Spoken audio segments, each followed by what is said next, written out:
The town of Blackwood sat in the throat of the valley like a piece of gristle the land could not swallow. It was late August, and the wind had teeth. It scoured the false fronts of the buildings on Main Street, peeling away paint and driving grit into the deep lines of men's faces. Here, dust was not just weather. It was a second skin. It coated the throat and settled in the creases of clothes. And along with it came the gossip, dry and abrasive, spreading faster than a sparks in dry sawgrass.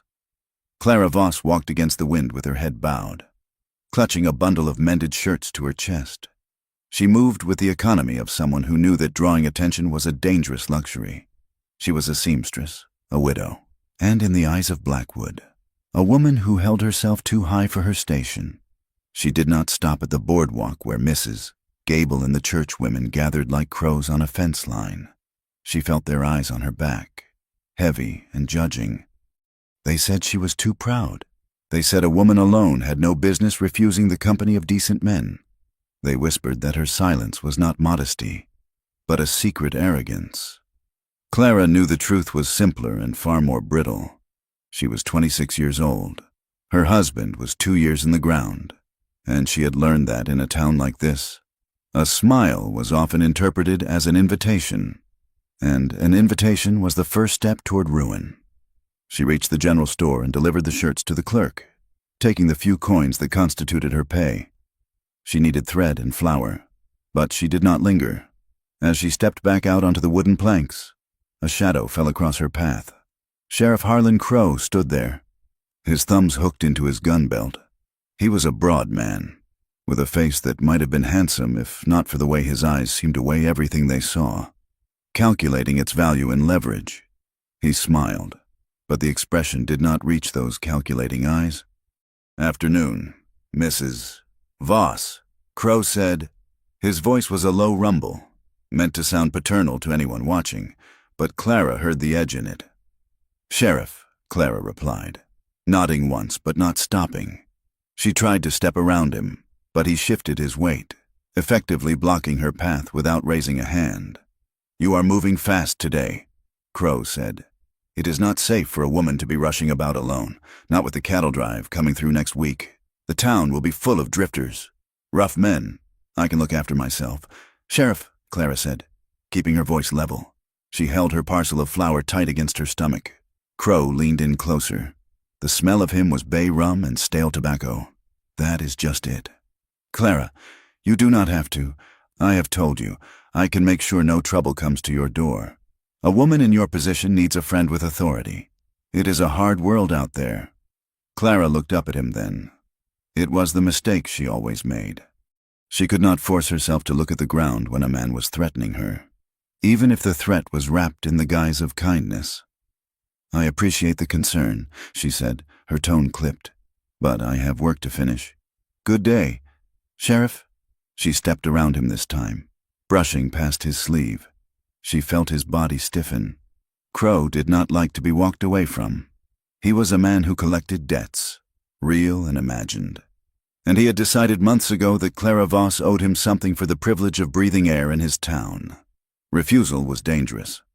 Clara knew that as she walked quickly toward the small, weathered shack she rented at the edge of town. But surrender was a slow death, a hollowing out of the spirit that she could not survive. She went inside, locked the door, and sat in the dim light, listening to the wind rattle the window pane like a restless ghost. 2 days later, the storm broke. But it was not the weather that changed. It was the mood of the town. A boy, Samuel Dillard, the youngest son of the largest rancher in the valley, was found dead in the wash of the dry riverbed. His skull had been crushed with a rock. Samuel was known for 2 things, his father's money and his own cruelty, especially when he had been drinking.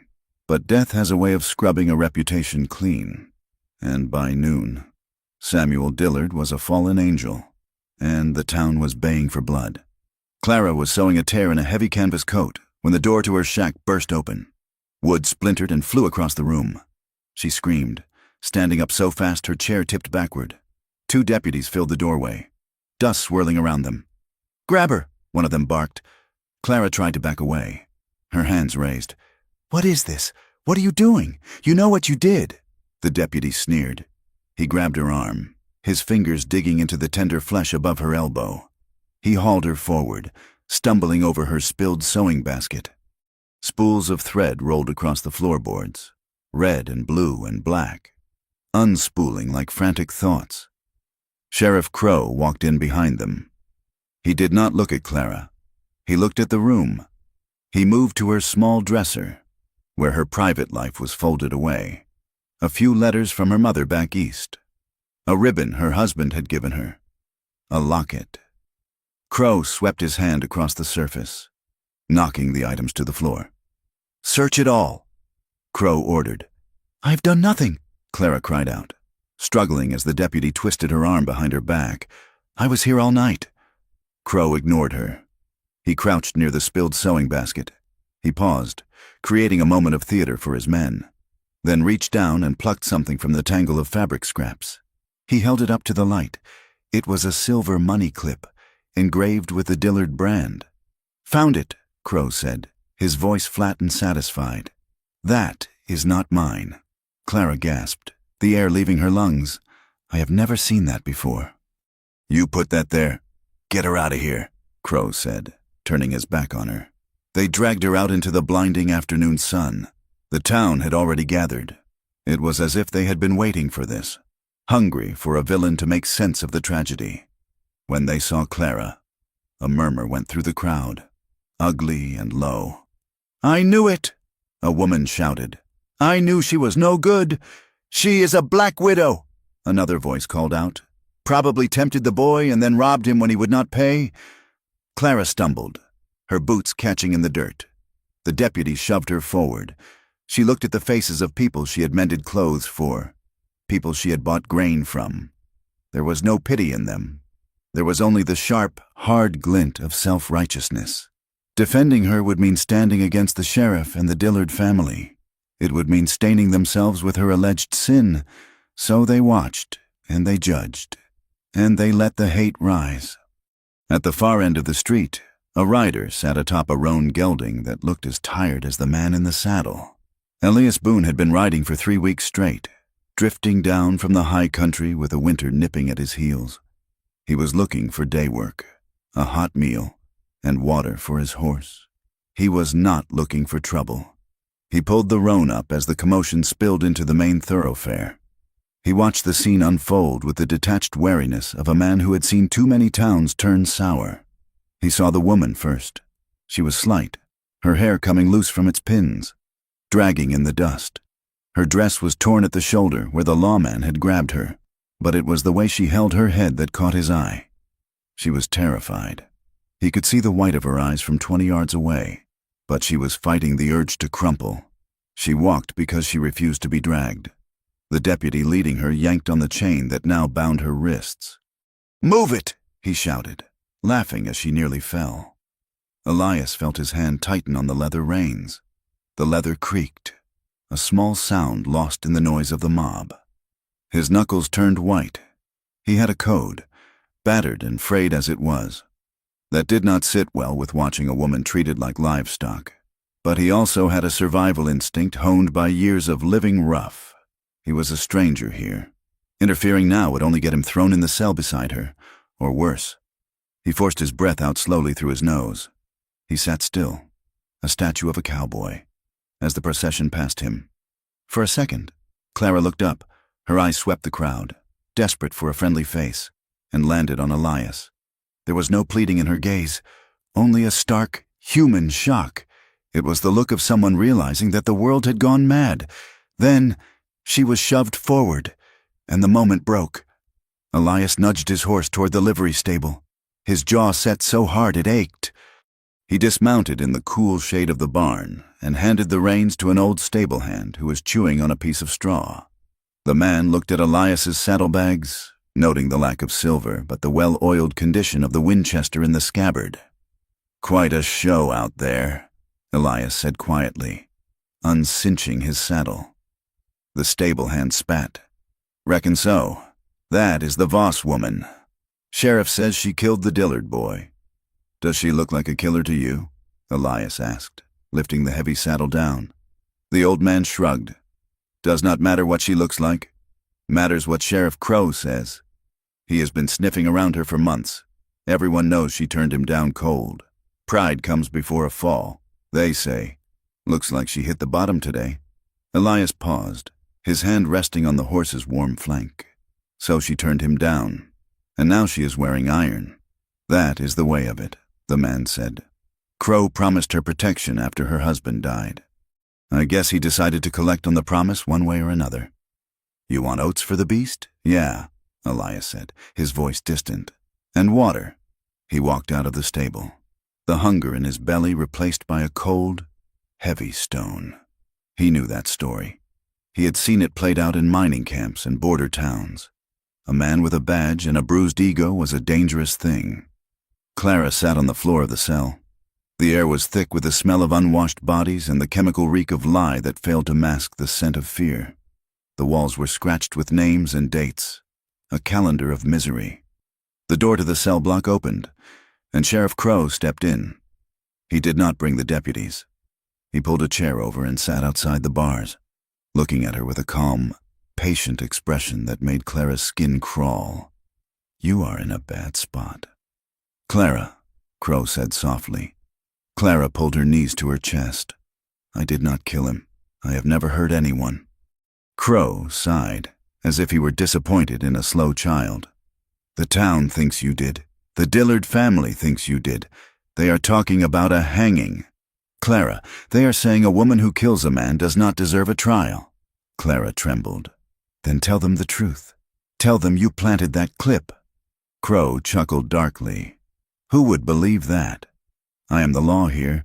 You are just a seamstress who thought she was too good for the company of her betters. He stood up and walked to the bars, gripping the cold iron. But I am a forgiving man. I can make this go away, or, at least, I can make sure you do not swing. If you confess, I can promise you safety. I can keep you here, under my care. It would be a long sentence, but you would be alive, and I would visit. I would make sure you were comfortable. The meaning was clear. It hung in the air between them, gross and undeniable. He was not just arresting her. He was breaking her. He was offering her a life of servitude in a cage as an alternative to death. Clara looked at him, and for the first time, her fear was eclipsed by a white-hot anger. You want me to say I did it, so you can keep me in here like a pet. I want you to be reasonable, Crow said. I would rather die, Clara whispered. Crow's face hardened. Then you just might get your wish. He turned and left, the heavy door clanging shut behind him, sealing her in the dark. Elias spent the afternoon trying to do things the right way. He went to the saloon, not to drink, but to listen. He heard the men talking, their voices loud with liquid courage. They spoke of Clara as if she were a witch, a seductress who had lured the Dillard boy to his death. He asked a few questions, careful and quiet. Did anyone see her near the river? No, but she must have been there. Did anyone see the murder? No, but the sheriff found the proof. He found the circuit judge's clerk in a back room of the hotel, a man named Pritchard who smelled of gin and nervousness. Elias stood in the doorway, blocking the light. I hear there is a trial coming up, Elias said. Hearing, Pritchard corrected, wiping his forehead with a stained handkerchief. Swift justice. That is what the town needs. Is it justice if there is no evidence? Elias asked. Pritchard squinted at him. Sheriff Crow has the evidence. That is good enough for Judge Wilkes when he rides in. And it is good enough for me. You a friend of the accused? No, Elias said. Just a man who likes to see the cards dealt face up. Pritchard laughed, a nervous, wheezing sound. Son, in this town, the sheriff owns the deck. You best remember that and move along. Elias walked out into the twilight. The sun was setting, painting the sky in bruises of purple and red. He walked to the jailhouse. The deputy on duty was slumped in a chair on the porch, a hat over his eyes. Elias stepped past him before the man could rouse himself.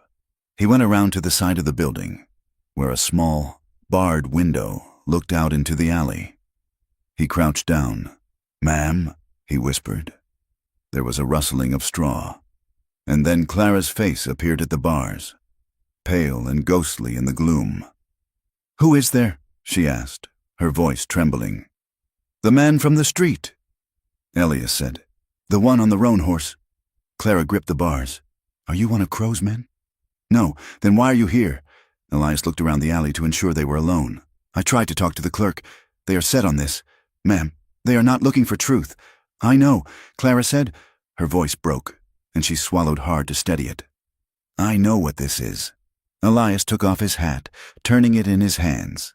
"I can pay bail. If they set it, I have got a little money put by." "Crow won't take it," Clara said. "It is not about money. He wants to own me. He wants to show everyone what happens when you say no to him." Elias looked at her, seeing the bruise forming on her arm where the deputy had grabbed her. He felt a familiar darkness rising in his chest, the old violence he kept chained up. "What do you want me to do?" he asked. He did not know why he was asking. He should be riding out. He should be halfway to the next county. Clara pressed her forehead against the cold iron. "I cannot ask a stranger to die for me." Elias did not answer. He just waited. "If you have got a decent bone in you," she whispered, "fierce and low, don't let them make a story out of me. Do not let them say I was a whore or a killer. I was a wife. I worked hard. I paid my way."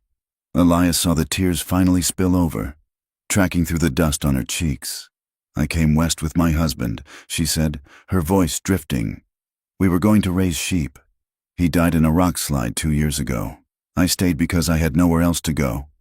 I thought if I kept my head down, if I worked, they would let me be. But they hate a woman who does not need them." "They don't hate you," Elias said softly. "They are afraid of you, because you are strong without them." Clara laughed, a short, bitter sound. "Look where strong got me." Heavy boots sounded on the boardwalk around the corner. Elias stepped back into the shadows. "I will be back," he said. "Don't," she said. "Just go. Save yourself." Elias slipped away into the darkness, but he did not go to the livery stable. He circled back to the main street. Crow was standing on the steps of the jail, addressing a small crowd that had gathered. "Hearing is set for 2 days from now," Crow announced, his voice carrying over the wind. "We will have this sorted. Justice will be done for the Dillard family." The crowd cheered. It was a hungry sound. Elias watched from the shadow of the hotel awning. He saw the way Crow puffed out his chest, the way the townspeople looked at him with a mix of fear and adoration. It was a trap. There would be no trial. There was a rope already measured, waiting in the storeroom. That night, the wind howled louder. Elias sat in the corner of the saloon, nursing a beer he did not drink. He heard the voices at the bar. "She is lucky she is only getting chains," one man said. "I say we drag her out tonight," another muttered. "Save the judge the trip." Elias closed his eyes. He thought about the open country. He thought about the cold rivers and the quiet of the mountains. He could leave now. He could saddle the roan and be gone before dawn. He had survived this long by minding his own business, by staying mobile, by never letting roots take hold. Stepping in meant war. It meant shooting men who wore badges. It meant becoming a hunted man again. He heard the sound of glass breaking down the street. Shouts. He walked to the door and looked out. A group of drunks was throwing stones at the side of the jailhouse, aiming for the high window. "Whore!" they screamed. "Murderer!" Elias saw a stone sail through the bars. He heard a sharp cry of pain from inside. The deputy on the porch laughed. Elias felt the change happen in his blood. It was not a sudden heat, but a cold settling. It was the realization that he could not live with the man he would be if he rode away. He looked at his hands. They were scarred, rough hands, capable of violence. He had spent years trying to keep them clean, but tonight the world was demanding dirt. He turned back into the saloon, finished his beer in one long swallow, and walked out. He went to the stable. He did not saddle his horse yet. Instead, he checked his Winchester. He checked the cinches on his gear. He checked the knife in his boot. The wind rose, screaming through the eaves of the town, drowning out the taunts of the men by the jail. Elias pulled his hat low. He would not watch an innocent woman die in chains, not under a badge that was lying. If Crow wanted a villain, Elias decided. He was about to get one. But it wouldn't be the woman in the cell. It would be the man coming to break her out. The hour before dawn was the coldest part of the night. A hollow, blue silence where the world felt brittle enough to snap. The wind had finally died down, leaving the vast emptiness of the prairie exposed. Far out in the sagebrush, a coyote yipped, a lonely, jagged sound that drifted over the sleeping town of Blackwood. Elias Boone stood in the alleyway behind the jailhouse, his breath clouding faintly in the dark. He had left his horse, a sturdy roan, tied loosely in a thicket of cottonwoods a quarter-mile south, near the creek bed. He moved with the quiet, deliberate steps of a man who had spent half his life trying not to be heard. The town felt small from here, a collection of wood and nails huddled against the indifferent miles of open country. Inside those walls, men were sleeping the sleep of the righteous, convinced they had caught a monster. Elias knew better. He adjusted the brim of his hat and checked the heavy brass key ring he had lifted from the belt of the sleeping deputy on the front porch 10 minutes ago. It had been a risk, but a calculated one. The man had been snoring, a bottle of cheap whiskey resting on his chest. Elias slipped the key into the back door of the jail. The lock was stiff, rusted by years of neglect. He turned it slowly, feeling the mechanism grind. It clicked. He pushed the door open, wincing as the hinges gave a low groan. Inside, the air was stale, thick with the smell of old straw and unwashed men. A single lantern burned low on a desk in the corridor, casting long, jumping shadows against the cells. Clara Voss was awake. She sat on the edge of the narrow cot, her hands resting in her lap, the iron cuffs gleaming dull in the half-light. When the door opened, she did not jump. She simply looked up, her face pale and set like stone. She expected Crow. She expected the end. When she saw Elias, her eyes widened slightly, but she did not stand. "You," she whispered. Her voice was rough from thirst. "Keep your voice down," Elias said, moving quickly to the bars. He sorted through the keys, the metal clinking softly. "You are a fool," Clara said, though there was no venom in it, only a weary kind of wonder. "If they catch you, they will hang you beside me. They have to catch us first," Elias muttered. He found the smallest key and slid it into the cell lock. The tumblers turned with a heavy thud. He pulled the door open. "Let us go." Clara stood up. The chain connecting her wrists was short, forcing her to hold her hands close together. She took a step, and the chain rattled. "Wait," Elias said. He reached for her hands to unlock the cuffs, but a floorboard creaked violently in the front office. Elias froze. Clara stopped breathing. From the shadows of the front room, a figure emerged, not the drunken deputy from the porch, but a second man, younger, holding a shotgun that looked too big for him. He had been dozing in the chair behind the door. "Hey!" the deputy shouted, fumbling to bring the barrel up. "Who is that?" There was no time for the keys, no time for words. Elias surged forward, closing the distance before the boy could level the weapon. He did not go for his gun. A shot would wake the whole town, and then they would be dead in the street. Elias grabbed the barrel of the shotgun with his left hand, shoving it upward, and drove his right fist into the deputy's jaw. The sound of the impact was sick and wet.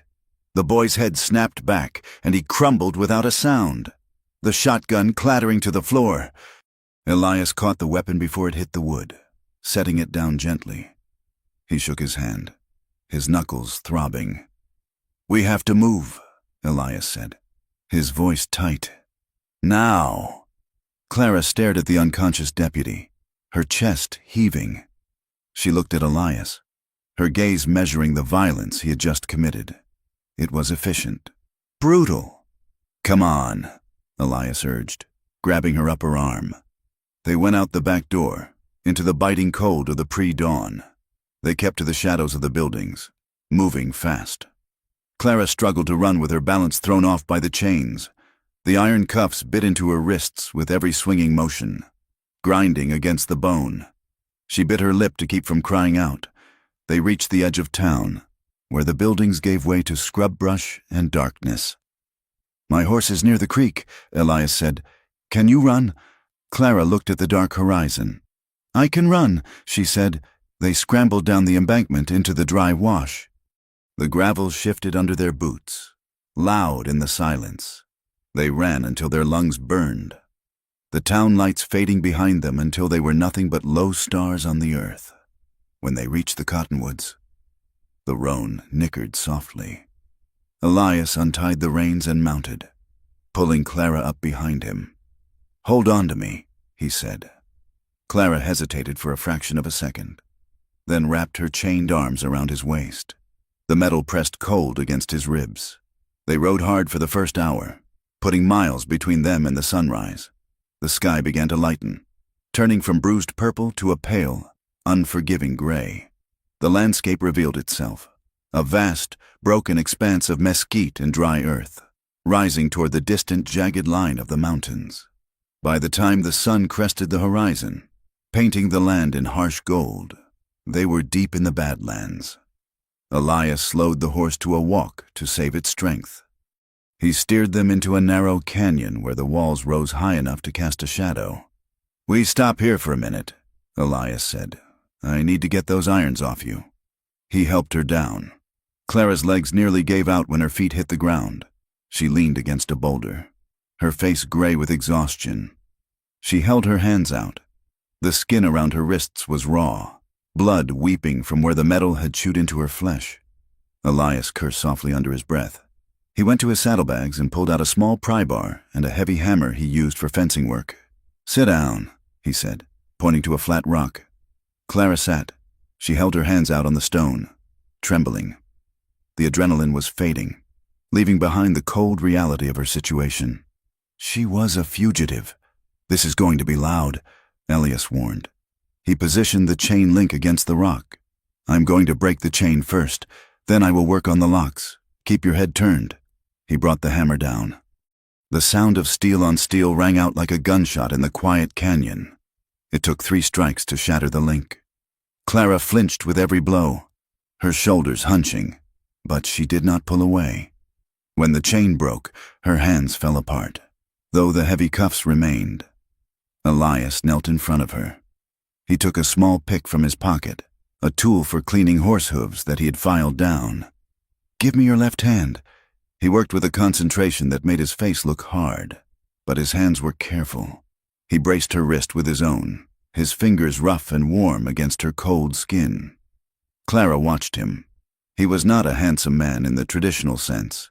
His nose had been broken once, and there were lines around his eyes that spoke of too much sun and too little sleep. But he was solid. "Why did you do it?" she asked, her voice barely above a whisper. Elias didn't look up. "Hold still. You could have ridden away." Clara said, "You do not know me. You do not owe me anything." Elias paused. The lock clicked, and the first cuff fell open. He massaged the red indentation on her wrist. "I know enough," he said. "I know a lie when I hear one. And I know Crow." He moved to the other hand. Clara watched his fingers. She had not been touched with this kind of intent, gentle, non-possessive in years. It unsettled her more than the violence in the jail. Men touched women in Blackwood to take something, or to steer them. Elias touched her only to free her. When the second cuff fell away, Clara brought her hands to her chest, rubbing the sore spots. Elias reached for his canteen. He poured a little water onto a clean rag and reached out. "Let me clean that," he said. "Infection will kill you slower than a rope, but it kills you just the same." Clara extended her arm as he wiped the blood away. The sleeve of her dress rode up, darker. Older scars were visible on her forearm, faint white lines that looked like they had been made by something sharp. Years ago. Elias saw them. His hand paused for a heartbeat. He did not ask. He did not look at her face to see the shame she expected. He simply wiped the skin clean, wrapped a strip of cloth around the worst of the chafing, and tied it off. "We have to keep moving," he said, standing up and capping the canteen. "Crow will have a posse out by now." He was right. Back in Blackwood, the morning was loud with accusations. Sheriff Crow stood on the steps of the jail, the bruised deputy beside him. He told the gathered crowd a story that confirmed their darkest suspicions. "She had help," Crow shouted, his face red with feigned outrage. "A drifter. Someone she likely bewitched just like she did the Dillard boy. They nearly killed Deputy Miller here. They are dangerous, and they are armed." The town ate it up. It was easier to believe in a witch and a devil than to ask why the sheriff's evidence was so convenient. 40 men signed up to ride, checking their Winchesters and saddling their fastest horses. They wanted a hunt. Elias and Clara pushed deeper into the rough country. The sun climbed higher, turning the canyon into an oven. Heat radiated off the stone walls. They took turns walking to spare the horse, moving through patches of thorn and shale that tore at Clara's skirts. They reached the Whitewater River by mid-afternoon. It was running high from mountain melt, a churning gray ribbon cutting across their path. "We have to cross," Elias said, shouting over the roar of the water. "If we stay on this side, they will box us in against the bluff." He mounted the horse and pulled Clara up behind him again. The roan stepped into the current, nervous, its hooves slipping on the round river stones. The water rose to the stirrups, freezing cold, shocking after the heat of the day. Halfway across, the horse stumbled in a deep pocket. The current hit them broadside. The roan panicked, lurching sideways. Clara lost her grip. She slid backward, the icy water swallowing her instantly. The shock punched the air from her lungs. The current grabbed her, dragging her downstream, tumbling her over the rocks. "Clara!" Elias yelled. He did not hesitate. He spurred the horse, forcing it to lung downward, fighting the water. He leaned out of the saddle, extending his arm as far as he could reach. Clara surfaced, gasping, her heavy dress pulling her down like an anchor. She saw Elias, a blur of motion. She reached up, her hand breaking the surface. Elias's fingers clamped around her wrist. His grip was iron.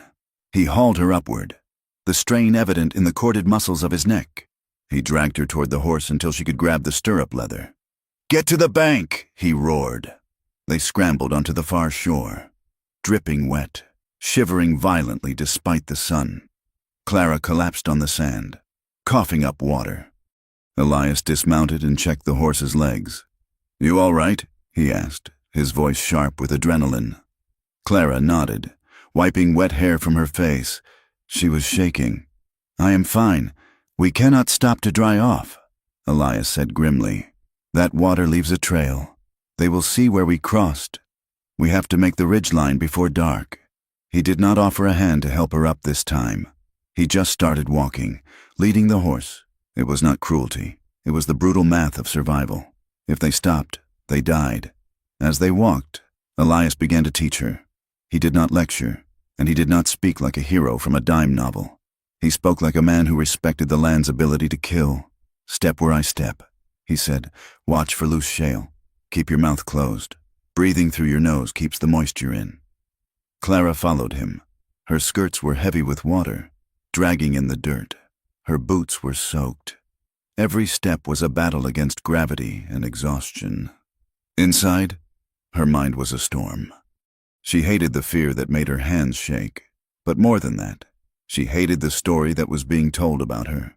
She could imagine the women in town, nodding sagely, saying, "See, she ran, only the guilty run." "They will say I did it," Clara said, her voice jagged. "Because I am running." "Let them talk," Elias said without looking back. "You are alive. Dead people do not care about their reputation. It is not just talk," Clara snapped, anger flaring hot in her chest. "It is my life. It is the only thing I had left, my name, and now it is mud." "Your name is not worth a bullet in the head," Elias said. "Keep walking." They found the line shack just as the sun began to bleed behind the western peaks. It was an abandoned structure, little more than a pile of gray timber leaning against a hillside. The roof was patched with old tar that had cracked in the heat. Elias pushed the door open. It hung on one hinge. Inside, the dust was as thick as flour. Mice scurried into the walls. There was a broken stovepipe in the corner and a smell of dry rot. "It is not a palace," Elias said, "but it will hide the fire. They brought the horse into the lean-to at the back. Elias built a small fire in the rusted stove, feeding it dry sagebrush that burned hot and fast. Night fell like a hammer. The temperature plummeted. In the high desert, the difference between noon and midnight could be 50 degrees. Clara sat by the stove, shivering in her damp clothes. Elias spread his bedroll on the floor. It was a single woolen blanket, worn thin in places. "We have to share it," he said. He did not look at her. He was busy cleaning his rifle. "If we sleep apart, we will freeze." Clara looked at the narrow blanket. She looked at Elias. He was a stranger. Really, a man who had broken her out of jail and dragged her through a river, but a stranger nonetheless. She lay down on the dusty floorboards, keeping her back to the wall. Elias lay down beside her, leaving a careful distance between them. He pulled the blanket over both of them. The heat from his body was immediate. Clara flinched when his shoulder brushed against hers. Elias froze. He shifted away, moving until he was barely under the edge of the wool. "I am not going to touch you." "Clara," he said into the dark. His voice was low and flat. "You set the rules." Clara let out a breath she didn't know she was holding. "Thank you," she whispered. They lay in silence for a long time. The wind whistled through the gaps in the logs. Clara stared at the darkness, her eyes burning. She felt the weight of the man beside her, the steady rhythm of his breathing. Sometime in the deep hours of the night, exhaustion took her. She drifted into a restless sleep. She dreamed she was falling into the river again, the cold water closing over her head. She reached out for something to hold on to. Elias woke with a start. Clara had shifted in her sleep. Her hand was gripping the sleeve of his coat, her fingers tangled in the rough wool. She was holding on to him like he was the only solid thing in the world. He looked at her face in the faint glow of the dying embers. The tension was gone from her brow. She looked young and impossibly tired. He did not pull his arm away. He lay still, listening to the wind, terrified by the sudden fierce protective instinct that surged in his chest. He knew that feeling. It was dangerous. It made a man reckless. Morning brought the sun and the return of the tension. Clara sat up, pushing hair out of her eyes. She pulled her hand back from Elias's coat as if she had been burned. "We need to go," she said, standing up and brushing dust from her dress. Elias sat up slowly. "We need to rest your feet. You were limping yesterday." "I can walk," Clara said, her chin going up. "You will walk until you cannot. And then I will have to carry you," Elias said. "And then we both get caught. We wait until noon." "Let the horse graze. Let your boots dry." "I am not a child," Clara said. "You do not get to decide for me." "I am not deciding for you," Elias shot back, his patience thinning. "I am trying to keep us alive. There is a difference." Before Clara could answer, they heard it, the sound of hooves on rock. Not one horse, many. Elias moved instantly. He grabbed his rifle and motioned for Clara to get down. He pointed to a loose section of floorboards in the corner of the shack. "Under, now!" They scrambled to the corner. Elias pried up the boards. There was a crawl space underneath, dug out to keep the timber off the damp earth. It was dark and smelled of spiders. Clara slid in. Elias followed, pulling the boards back into place above them just as the riders pulled up outside. Dust sifted down through the cracks, settling in their hair and on their eyelashes. They lay pressed together in the dirt. Elias's arm over Clara, his hand covering her mouth gently. Heavy boots hit the porch. The door groaned open. "Empty," a voice said. It was deep and gravelly. "Looks like they were here, though," another man said. "Stove is still warm. Damn it." The first man cursed. "They are moving fast. They cannot go far." A third voice laughed. "Not with a woman dragging him down. She is probably crying for her mama by now. Or for her sheriff." The second man sneered. "You reckon she really killed him?" "Does it matter?" The first man spat. "Crow wants her back. Said he wants to teach her a lesson about respect. Said she needs to learn her place." The men laughed. It was a sound that made Clara's blood turn to ice. It was the sound of ownership, of cruelty passed off as humor. Elias felt Clara stiffen against him. He felt the tremor start in her shoulders. He tightened his hold, not to restrain her, but to ground her. He pressed his face close to her ear, a silent promise of presence. The boots walked around the shack for a few minutes more. Then came the sound of mounting horses. "Let us ride the ridge," the leader said. "Cut them off before the pass." The hooves faded into the distance. They lay in the silence for 10 minutes before Elias moved the boards. Sunlight streamed in, blindingly bright. They climbed out, covered in gray dust, looking like ghosts. Clara walked to the window and stared out, her arms wrapped around herself. "That is what they think of me," she said quietly. "Just something to be taught a lesson." She turned to Elias. Her eyes were dry, but they were haunted.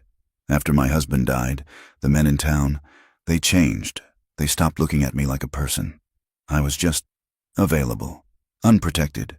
One rancher offered to pay my rent if I would be friendly. The grocer stopped giving me credit unless I smiled at him the right way. She took a shaky breath. "Hunger corners you, Elias. It makes you think about trading pieces of yourself just to stay warm." Crow knew that. He waited until I was desperate, and then he offered help. But the help always had strings. It was a trap. It is always a trap. Elias leaned his rifle against the wall. He looked at his hands. "I know about traps," he said. Clara looked at him. You are free. You can go anywhere." Elias shook his head. "You carry your traps with you. 5 years ago in Kansas, I was working for a drover. He was a hard man, cheated his hands, beat his horses. One night, he went after a boy who had lost a steer, was going to whip him to death. Elias looked up, his eyes dark. I stepped in. I didn't mean to kill him, but I hit him, and he fell, and he hit his head on a wagon wheel. He didn't get up." Clara stared at him. "I ran." Elias said, "I have been running ever since. I did the right thing, stopping him. But it does not change the fact that I killed a man. That follows you. It is a shadow you cannot outride. I'm afraid that everything I touch, I ruin. I try to help, and it turns to violence." Clara walked over to him. She reached out and touched the sleeve of his coat, the same place she had held in the night. "You did not ruin me," she said firmly. "You saved me." The distance between them suddenly felt very small. The dust motes dancing in the light seemed to stop. Elias looked at her, really looked at her, not as a victim to be saved, but as a woman who had survived the fire and come out steel. He reached out, his hand hovering near her shoulder. There was a cut there, where the fabric had torn on the shale. "You are bleeding," he said softly. "It is nothing," Clara said. She did not move away. The air in the shack grew thick, charged with something that was not fear. It was the sudden, sharp realization of two lonely people recognizing each other. Elias stepped back, breaking the moment. He walked to the door, looking out at the mountains. "I am not buying you." "Clara," he said, his back to her, "I am not that rancher, and I am not Crow. I am standing beside you. That is all." Clara looked at his broad shoulders. She felt a pang in her chest, fear of owing him. Yes, but also a terrifying flicker of hope. "We cannot just run," she said. Her voice was stronger now. Elias turned. "What? If we run, the story stands." Clara said, "I will always be the woman who killed Samuel Dillard. You will always be the drifter who helped her. We will never stop looking over our shoulders." "What are you saying?" "We need proof," Clara said. "We need to show them what Crow really is." Elias looked at the mountains. The peaks were jagged and gray, capped with snow. The law was weak up there, but it was also where the truth might be hiding. "Old Man Rourke," Elias said slowly. "He used to be a deputy. Quit when Crow took over. He lives up near the granite line. If anyone knows where Crow buries his secrets, it is him." "It is dangerous," Clara said. "Dying is easy," Elias said, picking up his rifle. "Living is the hard part." He held out his hand to her. Not to pull her, but to offer a choice. Clara looked at his hand. Scarred, calloused, steady. She took it. "To the mountains. Then," she said. They walked out of the shack, leaving the shelter behind. They turned their faces toward the high country, where the air was thin and the nights were cruel, but where the truth was waiting to be dug out of the rock. They were no longer just running away. They were running toward something, and for the first time in a long time, neither of them was alone. The land rose up like a fortress of gray stone and twisting pine, leaving the dust of the plains far below. The air here was thin and sharp, tasting of resin and coming snow. It was a country that did not care if a man lived or died, and for Elias Boone, that made it the only honest place left. They had been climbing for 3 days. The trail had dissolved miles ago, replaced by sliding scree and deer paths that vanished under carpets of fallen needles. Clara Voss walked with a grim determination that had replaced her earlier terror. Her boots, ill-suited for the rocks, were scuffed white at the toes, and the hem of her dress was heavy with mud. But she did not lag behind. Physically, she was hardening. The sun had browned her face, and her legs no longer trembled after a steep ascent. But Elias watched her when she thought he was not looking. He saw the way her hands shook when she tried to button her coat. He saw the way her eyes darted to the tree line at the snap of a twig, wide and white-rimmed. The exhaustion was stripping away the masks she had worn for years, the polite widow, the quiet seamstress. What was left was something raw and vibrating with tension. "We need supplies," Elias said, pulling the roan horse to a halt. The animal's sides were heaving in the thin air. "There is a mining camp over that ridge. Just a few tents and a sluice box, mostly. I can chop wood or mend tack for a few hours. Get us some flour and maybe some coffee." Clara looked at the ridge, fear tightening her mouth. "People?" "Miners," Elias said. "They do not care much for the law, but they talk. You keep your head down, wrap that shawl tight." The camp was a scar on the side of the mountain, a cluster of canvas tents and a rough-hewn flume diverting the creek. Men with faces like leather paused in their work as Elias and Clara rode in. Their eyes were hungry, not just for women, but for anything that broke the monotony of rock and water. Elias left Clara near the edge of the camp with the horse, instructing her to stay out of sight while he negotiated for work. She stood by the animal's warmth, pulling her shawl over her hair. A woman emerged from one of the tents, carrying a basket of wet laundry. She was older, her back bent, her face etched with the hard math of survival in a camp full of men. She stopped when she saw Clara, her eyes narrowing. "You are the one," the woman said. It was not a question. Clara froze. "I do not know what you mean." The woman took a step closer, lowering her voice. "News travels up the mountain. Girl, supply mules brought the word yesterday. Sheriff Crow has a price on a woman's head. Said she killed the Dillard boy and ran off with a drifter." Clara felt the blood drain from her face. "It is a lie." The woman spat on the ground. "Does not matter if it is a lie. Matters that men believe it.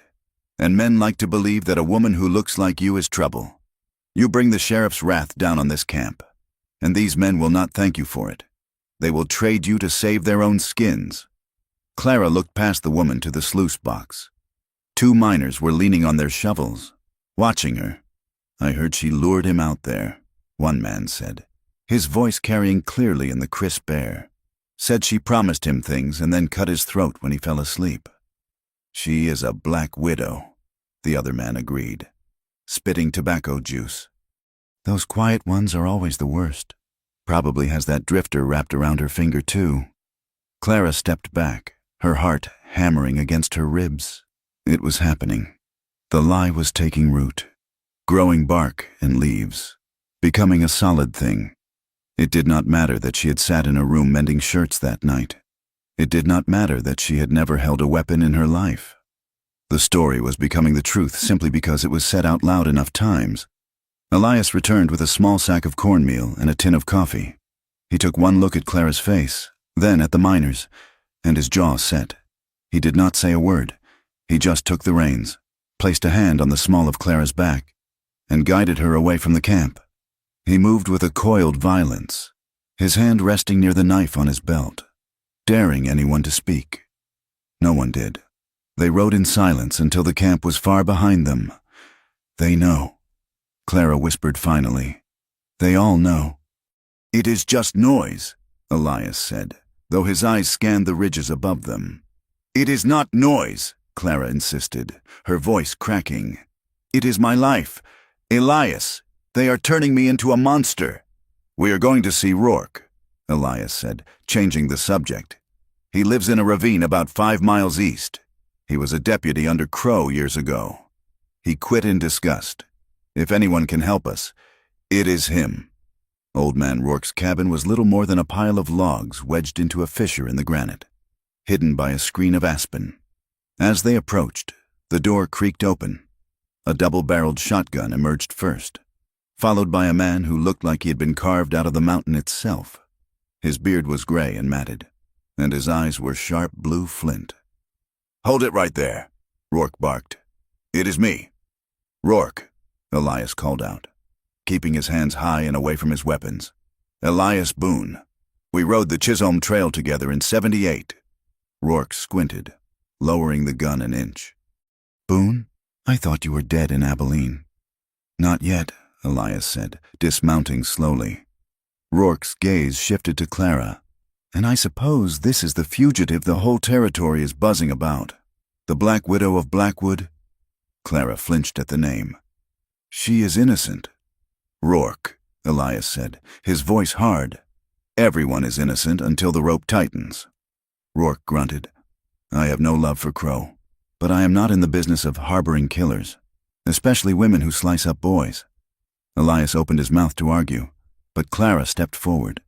She pushed the shawl back from her head. She did not cry. She did not wring her hands. She looked the old man in the eye with a terrifying calm. "He was not sliced up," Clara said clearly.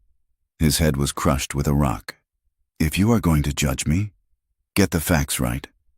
Rourke blinked, surprised by her tone. "Sheriff Crow came to my house for months." Clara continued. "He offered me protection. He brought me firewood. He implied that a widow alone owed him something for his attention. When I refused him, he grew angry. When the Dillard boy died, Crow saw a way to punish me and close a case at the same time. He planted the evidence. He betrayed me because I would not let him in my bed. The silence in the ravine was absolute." Rourke stared at her, searching for the lie in her face. He saw only the exhaustion and the cold, hard anger of a woman who had been pushed to the edge. He lowered the shotgun completely. "That sounds like Crow," Rourke muttered. "The man never could stand to be told no." He gestured with the barrel. "Put the horse in the lean-to. Coffee is on the stove." Inside the cabin, the air was warm and smelled of wood smoke and curing pelts. Rourke poured 3 mugs of black coffee and sat at a rough-hewn table. "Crow is not just chasing a skirt," Rourke said, looking at Elias. "He is chasing money. He always is." "What do you mean?" Elias asked. "The Dillard boy," Rourke said. "Samuel. He was a bad seed." "Sure, but he was also the heir to the river parcel, the one near the gap." "I know it," Elias said. "Good grazing." "Better than grazing," Rourke corrected. "The railroad survey came through last month. They are planning a spur line to the mines. It goes right through that parcel. Samuel Dillard was the only one standing in the way of selling it. His father wanted to sell, but the land was in the boy's name from his mother's side." Elias's eyes widened. "So with the boy dead, the father sells," Rourke said, "and Crow gets a cut for facilitating the deal and keeping the peace." Clara sat slowly, the mug warming her hands. "It was not just about me," she whispered. "It was never just about me. I was just convenient." "You were the perfect scapegoat," Rourke said not unkindly. "A woman alone, no family, a reputation for being stuck up. Crow kills 2 birds with 1 stone. He gets his payout from the land deal, and he gets to destroy the woman who bruised his ego." A darker realization washed over Clara. She remembered the nights Crow had knocked on her door, the soft menace in his voice. "He threatened me," she said, her voice trembling. "Weeks ago. He said if I did not let him help me, I might find myself in trouble with the law. He was planning this. He has been planning to frame me for something, anything, for months. I have been living on a cliff edge and I did not even know it. The Dillard boy might not have been innocent either, Rourke added. I heard Samuel was bragging about a big payday coming. Maybe he was in on it with Crow, trying to squeeze his own father. And things went south. Or maybe he came to you that night to warn you. Clara shook her head, confusion clouding her eyes. I never saw him that night. But there was a knock. Late. I didn't answer it. I thought it was Crow. If it was the boy trying to help you, and Crow killed him. Elias let the sentence hang. The uncertainty was a heavy weight in the room. We need proof, Elias said, slamming his hand on the table. We cannot fight a land grab and a murder charge with stories. We need paper. Crow is sloppy, Rourke said. He is arrogant. He keeps records. He has a ledger. I saw it when I worked for him. He writes down every bribe, every favor. He calls it his insurance policy. Where does he keep it? Clara asked. In the office, Rourke said. Under the floorboards beneath the safe. Or at least, that is where it used to be. We have to go back, Elias said. Clara looked at him. Back to Blackwood? It is the only way, Elias said. If we run, you are a fugitive forever. If we get that ledger, we can hang Crow with his own rope. I will not hide forever, Clara said, her voice finding its steel again. I am done being a ghost. Before they could formulate a plan, the mountain turned on them. The sky, which had been gray all afternoon, suddenly turned a bruised purple. The wind began to scream, stripping the needles from the pines outside. Storm, Rourke grunted, standing up to bar the door. A bad one. You two are not going anywhere for a few days. The snow came within the hour, heavy and wet, burying the ravine in white silence. The cabin became a small, dark world. Rourke spent most of the time in the loft or tending to his traps in the shed, leaving Elias and Clara alone in the main room. The confinement stripped away the last of their defenses. The sound of the wind was relentless, a reminder of how small they were against the world. On the second night, the fire was dying down. Clara sat on a rug near the hearth, staring into the embers. Elias sat on a stool nearby, whittling a piece of pine, the shavings curling onto the floor. You asked me once why I smiled at men I hated, Clara said quietly. She did not look at him. Elias stopped whittling. I never asked that. You thought it, though. She said, I saw it in your eyes in town. You wondered why I was polite to Crow in the street. Elias didn't answer. It is how you stay alive, Clara said.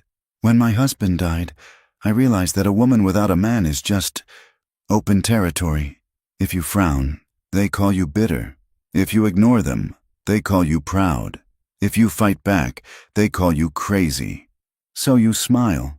You make yourself small. You pretend their jokes are funny so they do not get angry. She pulled her knees to her chest. I slept with a chair wedged under the door handle every night for 2 years. Every time the wind rattled the latch, I thought it was someone coming to collect on the debt of me being alone. Elias looked at her, his heart aching in a way he was not used to. He set the knife and the wood down. I do not think you are small. He said, I feel small, Clara whispered. I feel like I've been disappearing, piece by piece, until there is nothing left but the fear. Elias leaned forward, his elbows on his knees. I know that feeling, but it is not fear for me. It is emptiness. He looked at his hands. I told you I killed a man, but I did not tell you why I drift. It is not just the law. It is that I am afraid to stop. When you stop, you have to care about things. You have to care about people. And when I care, I get reckless. I stop thinking. I just act. And people get hurt when I act. You are acting now, Clara said. You are helping me. And I am terrified, Elias confessed, his voice low and rough. I am terrified that I am going to get you killed because I cannot walk away. The confession hung in the air, raw and honest. The romantic tension that had been simmering between them since the river crossing suddenly boiled over. It was not the sweet tension of a courtship. It was the desperate, magnetic pull of two people huddling against the dark. A sudden gust of wind slammed against the cabin, shaking the timbers. Clara gasped, her hands flying to her face, her breath coming in short, panicked hitches. The memories of the jail, the mob, the river, it all crashed down on her at once. Elias was off the stool in a second. He knelt before her. He did not grab her. He reached out and cupped her face in his large, warm hands. "Clara," he said firmly, "look at me. You are here. You are safe." Clara looked at him. His thumbs stroked her cheekbones. Rough skin against soft. His eyes were steady, an anchor in the storm. She leaned into his touch, closing her eyes. It was the first safe thing she had felt in years. It was not a demand. It was a shelter. When she opened her eyes, he was close. So close she could feel the warmth of his breath. The desire that flared in her was not about gratitude. It was about needing to feel alive. She was tired of death, tired of fear. She wanted to know that her heart could still beat for something other than running. She leaned forward and kissed him. It was not a tentative, shy kiss. It was brief, intense, and trembling with need. Her lips pressed against his, asking a question, demanding an answer. For a moment, Elias froze. Then, with a low sound in his throat, he kissed her back. His hands slid into her hair. The firelight flickered, casting their shadows long against the wall. Then, Elias pulled back. He did not push her away. He simply stopped, his forehead resting against hers, his breathing ragged. "Elias?" Clara whispered, hurt flickering in her eyes. Elias kept his eyes closed for a second, fighting the urge to pull her back into him. "No," he rasped. "Not like this." He pulled his hands away gently and sat back on his heels. "You are scared. Clara, you are exhausted. If we do this tonight, tomorrow you might wake up and feel like you just traded one kind of comfort for another. Like you paid me with your body because I helped you." Clara stared at him, stunned. "I chose this," she said fiercely. "I know," Elias said. "But I will not be another man who takes something from you just because you are vulnerable. I want you to be sure. I want you to be safe. And right now," he gestured to the storm outside, "we are still in the trap." Clara looked at him, her chest heaving. She hated him in that moment. She hated him for being so noble, for being so gentle. It would have been easier if he had just taken what was offered. But his refusal, his protection of her dignity, even against her own desire, made her want him with an ache that was almost physical. She wrapped her arms around herself, turning back to the fire. "You are a hard man to figure. Elias Boone. I am a simple man," Elias said quietly.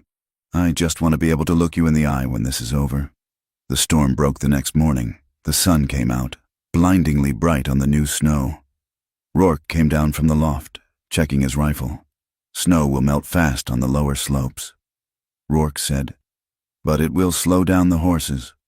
That buys you time, or it traps you." He looked at the two of them, sensing the shifted air in the room, but he said nothing. "I went out to check the perimeter," Rourke said. "Saw a rider on the ridge, not a deputy, a hired gun. Crow has opened the purse strings.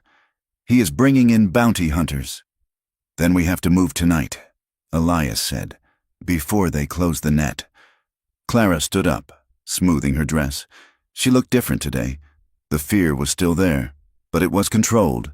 She looked at Elias, and there was a new understanding between them. "To town," she said. "They left the cabin at dusk. Rourke gave them fresh ammunition and a sack of dried venison. If you get caught," Rourke said, shaking Elias's hand, "do not tell them where you got the jerky. I will tell them I stole it." Elias said with a half smile, "Watch your back. Boone. And you, miss. Give them hell." They rode down the mountain in the blue twilight. The air grew heavier as they descended, the scent of pine giving way to the smell of dust and sage. The cold was sharp, biting through their coats. They did not speak much. They moved through the shadows of the foothills, avoiding the main trails. The silence of the stars was vast and indifferent. By midnight, they reached the overlook above Blackwood. The town lay below them, a grid of yellow lamps in the darkness. From this distance, it looked peaceful, but they knew better. It was a nest of predators. They could hear the faint sound of a piano from the saloon, tinny and distorted by the distance. Laughter drifted up on the wind, drunken, careless laughter. Elias pulled the horse to a stop. He turned in the saddle to look at Clara. "Last chance to turn back," he said. "We can ride north. Keep going until we hit Canada." Clara looked at the lights of the town. She saw her old house. She saw the jail. She saw the place where her life had been stolen. "No," she said softly. "I am not running anymore." She nudged her heels into the horse's flank. "Let us go," she said. Elias smiled, a grim, dangerous expression in the dark. He turned the horse's head toward the lights. Together, they rode down the slope, walking straight back into the mouth of the beast, not as prisoners, but as hunters. Blackwood at night was a different beast than the dusty, sun-bleached skeleton it appeared to be at noon. In the dark, the town breathed.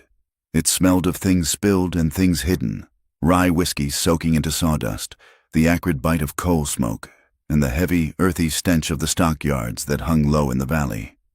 Elias and Clara moved through the labyrinth of back alleys like shadows detached from their owners.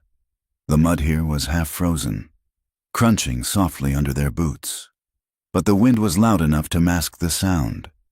Elias took the lead, his body a tense line of muscle, moving with the predator grace he had learned in the high country. Clara followed, her hand pressed against the rough wood of fence lines to steady herself. They paused behind the water trough at the rear of the general store. Through a gap in the buildings, Clara could see her old home. It sat small and square against the dark, the roofline familiar enough to make her chest ache, but the windows, usually dark by this hour when she lived there alone, were glowing with warm, yellow lamplight. A silhouette moved past the curtain, a woman, heavy-set, laughing at something unseen. A man's shadow joined her. Clara felt a physical blow to her stomach. It had been less than a week, and she was already gone. Her sewing table, her neatly folded linens, the silence she had cultivated like a garden, all of it had been swept out. Strangers were living in her rooms, warming themselves by her stove. It was as if she had never existed at all, as if Clara Voss was just a rumor that had blown through town and vanished. "Don't look," Elias whispered. His voice was a vibration against the night air, close to her ear. "I am a ghost," Clara said, her voice hollow. "They have already buried me." Elias turned, gripping her shoulder. His fingers were hard, grounding her. "You are not a ghost. You are standing right here, and we are going to make sure they know it." He pulled her away from the sight, guiding her toward the brick structure of the jailhouse. The sheriff's office was dark, save for a single lantern left burning low in the front window, a signal that the law was watching even when it slept. But Elias knew Crow's habits. The sheriff would be at the saloon or playing cards at the hotel, soaking up the adoration of the frightened townsfolk. They approached the back door, the same one they had fled through days ago. The lock had been repaired, the wood reinforced with a fresh iron strap. Elias cursed silently. He pulled a thin metal shim from his pocket, kneeling in the dirt. "Watch the street," he murmured. Clara turned her back to him, her eyes scanning the alley. Her heart hammered against her ribs, a frantic rhythm that made her hands shake. Every sound was a threat. A dog barking 2 streets over sounded like a signal. The crunch of gravel sounded like Crow's heavy boots. She remembered those boots pausing outside her door, the terrifying silence before his knock. She remembered the way he breathed when he looked at her, as if he were deciding which part of her to break first. "Got it," Elias breathed. The door swung open with a reluctant groan. They slipped inside, and the smell hit Clara instantly. Stale tobacco, gun oil, and the sour reek of unwashed men. It was the smell of her captivity. She hesitated on the threshold, nausea rising in her throat. Elias pulled her in and shut the door. "We have to be quick," Rourke said, "the floorboards under the safe." He moved to the heavy iron safe in the corner of the office.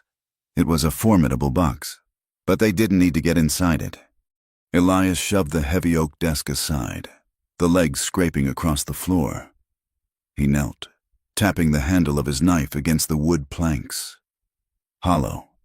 He jammed the blade into the gap between the boards and pried. The wood groaned, a nail shrieking as it gave way. Clara watched the window, her breath held in her chest. Elias lifted the board. He reached into the dark space beneath the foundation. His hand swept around, searching. For a terrible second, Clara thought Rourke was wrong, or that Crow had moved it. Then Elias grunted and pulled out a thick, leather-bound book and a bundle of envelopes tied with twine. "The ledger," Elias said. He moved to the desk, tilting the cover toward the dim light filtering in from the street. He flipped the pages, his eyes scanning the columns of neat, cramped handwriting. "Look at this," he whispered. Clara moved to his side. The pages were a catalogue of corruption. There were payments from the railroad company, marked as consulting fees. There were payouts to the judge. And there were names of local ranchers, with sums listed next to them under a column titled Acquisition. Elias turned the page to the current month. Clara saw it instantly. Dillard, River Parcel, payment pending acquisition. And below that, in ink that looked fresh, Voss, leverage, no cost. Clara stared at her name. No cost. She was not even a person to Harlan Crow. She was a zero, a tool to be used and discarded to secure a piece of land. The humiliation was hotter than the fear. He had destroyed her life, stained her reputation, and hunted her like an animal. All for a line in a book. "Take it," Elias said, shoving the book into his coat pocket. He grabbed the bundle of letters. "We have enough to hang him." A heavy latch clicked at the front of the building. Elias and Clara froze. Footsteps sounded on the boardwalk, heavy and stumbling. Keys jingled. The coat closet. Elias hissed. He grabbed Clara's arm and dragged her into the narrow alcove where the deputies hung their heavy winter dusters and rain slicks. They stepped back into the shadows, pressing themselves against the wall. Elias pulled the thick wool coats across the opening just as the front door swung open. Light flooded the main room as a deputy lit the overhead lamp. It was Miller, the man Elias had knocked out during the escape. His jaw was still bruised purple. "Who moved the damn desk?" Miller muttered, his voice thick with drink. Clara stood pressed against Elias's chest. The closet was tiny, the air stiflingly hot and smelling of wet wool and sweat. There was no room to move. Her back was against the rough plaster of the wall, and Elias was a solid wall of muscle against her front. She could feel his heart beating against her own. A steady, heavy thud. Her breath hitched, coming in shallow gasps. The darkness, the confinement, the smell of the lawmen's coats, it all conspired to send her mind spinning back to the cell. She felt the phantom weight of chains on her wrists. The walls seemed to be closing in, crushing her. She started to tremble, a violent shaking she could not control. A small, panicked sound rose in her throat. Elias felt her unraveling. He knew that sound. It was the sound of a trapped animal about to bolt. If she screamed, if she ran, they were dead. He moved his hand, sliding it up her arm to cup the back of her neck. His thumb pressed against the pulse point under her ear. He leaned down, his mouth right against her temple. "Clara," he breathed, so quiet it was more thought than sound. "I have you. Look at me." He did not use force. He used presence. He boxed her in, not to trap her, but to shield her. Clara looked up into the darkness, finding the glint of his eyes. His body was hard against hers.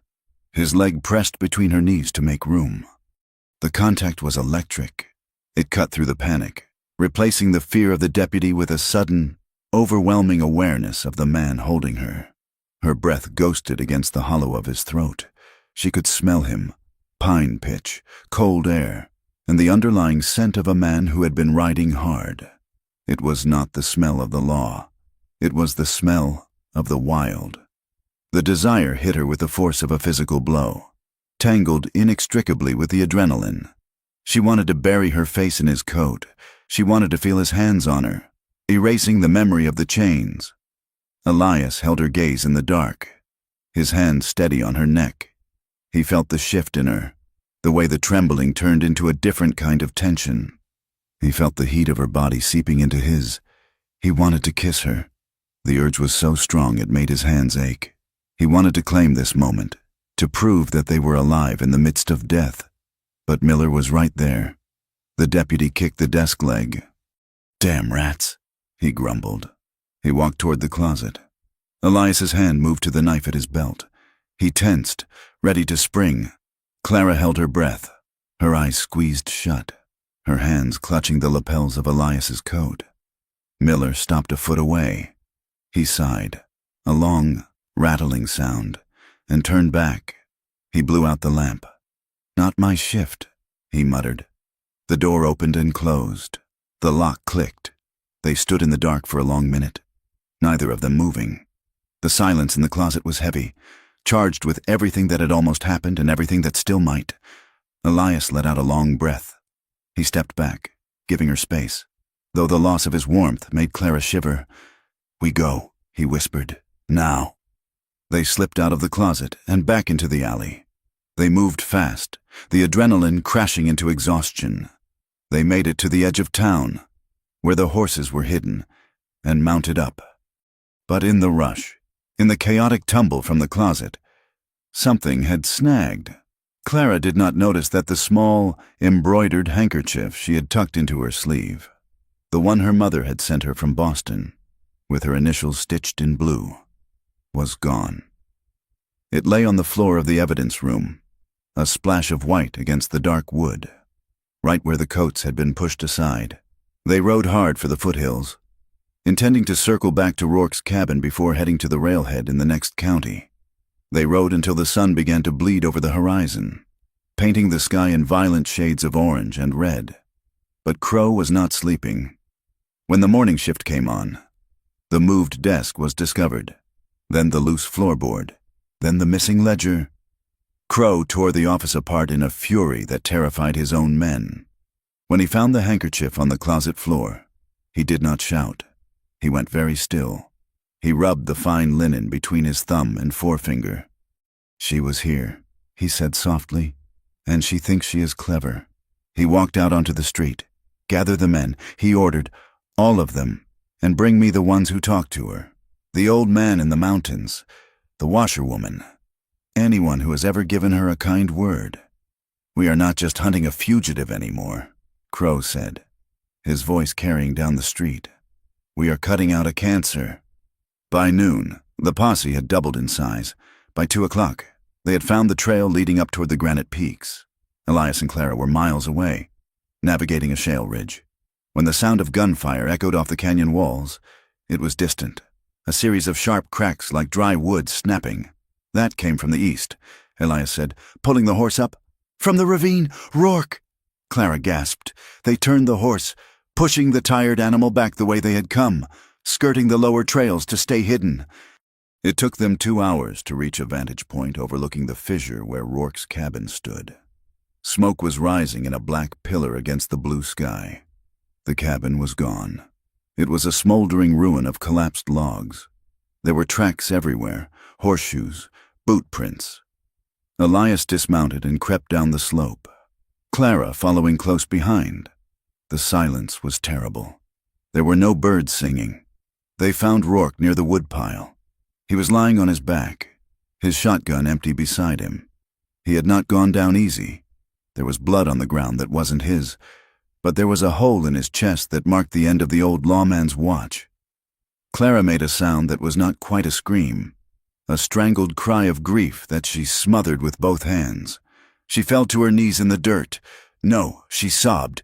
"No, please." Elias stood over his friend, his face a mask of stone, but his eyes were burning. He saw the sign pinned to Rourke's shirt with a knife. A scrap of paper with hasty writing. For aiding a murderess, it was not just a killing, it was a message. Clara stared at the sign. She read the words, and something inside her broke. "I did this," she whispered. Her voice was trembling, rising in pitch. "I brought this here. He is dead because of me." "Crow did this," Elias said, his voice grinding like gravel. "No!" Clara screamed. Standing up, she backed away from him, her eyes wild. It is me. Everyone who stands beside me dies. My husband. Now Rourke. You are next. Elias. Do you not see it? I am poison."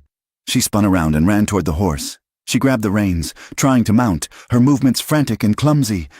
"Clara, stop!" Elias shouted. "I have to leave," she cried, fighting him as he grabbed the bridle. "I have to draw them away. I will surrender. I will tell them I did it all. I will tell them I forced Rourke. I forced you. You will do no such thing," Elias roared. He grabbed her by the waist and hauled her back from the horse. She fought him, striking at his chest with her fists, kicking at his shins. "Let me go," she screamed, the tears finally flowing, hot and blinding. "Let me go so you can live. I am not letting you die for a lie," Elias shouted back. He pinned her arms to her sides, holding her tight against him until her struggles turned into racking sobs. She collapsed against him, all the fight draining out of her, leaving only the hollow ache of grief. Elias lowered them both to the ground in the shelter of a rock overhang, away from the smoke of the burning cabin. Clara curled into a ball, her forehead pressed against the dirt. She cried silently now, her fists jammed into her mouth as if she were ashamed of the sound of her own pain. Her body shook with the force of it. Elias sat beside her. He felt a heavy, sickening weight in his own gut. He had led them here. He had thought Rourke could handle himself. He had underestimated Crow's cruelty. He had brought death to an old friend's door in the name of doing right. He reached out and pulled Clara into his lap. She did not resist. She buried her face in his neck, soaking his collar with tears. He held her, not like a conqueror, and not like a savior. He held her like a man who was just as broken as she was. He stroked her hair, his hand trembling slightly. "I am sorry," he whispered into her hair. "I am so sorry." "Clara," they stayed like that until the sun went down and the cold began to creep into their bones. The fire in the cabin died down to glowing coals. Clara finally pulled back. Her face was swollen, her eyes red, but the hysteria was gone. In its place was a raw, open wound. "They hate me," she whispered. "The whole town. They hate me so much they would kill an old man just to hurt me." "It is not hate," Elias said gently.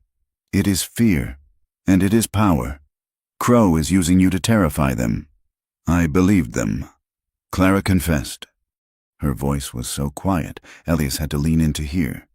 "When they called me names, when they said I was proud, I started to believe that maybe I deserved it.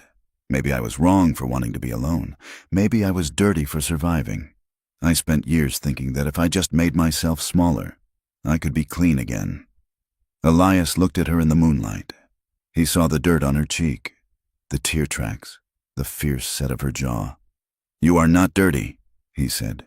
"You are the cleanest thing in this whole damn territory." He took her hand, interlacing their fingers. His grip was firm.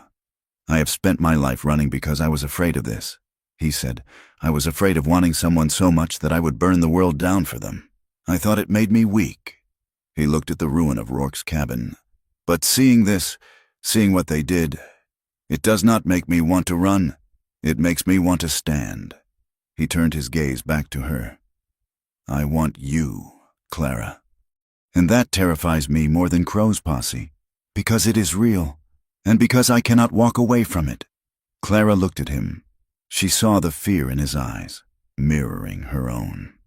She saw the man who had pulled her from the river, the man who had held her in the closet, the man who had refused to touch her until she was ready. She realized then that she was done letting the town decide who she was. She was done letting Crow decide what she was worth. She was done feeling ashamed of her body and her heart. She reached up and touched his face. "I do not want to be saved tonight. Elias," she said steadily, "I want to be held. I want to know that I am still here, that I am mine, and I want to share that with you." She leaned in and kissed him. It was a kiss that tasted of salt and smoke, of grief and desperation. Elias made a low sound and pulled her closer. This time, he did not pull away. Their loving was not soft.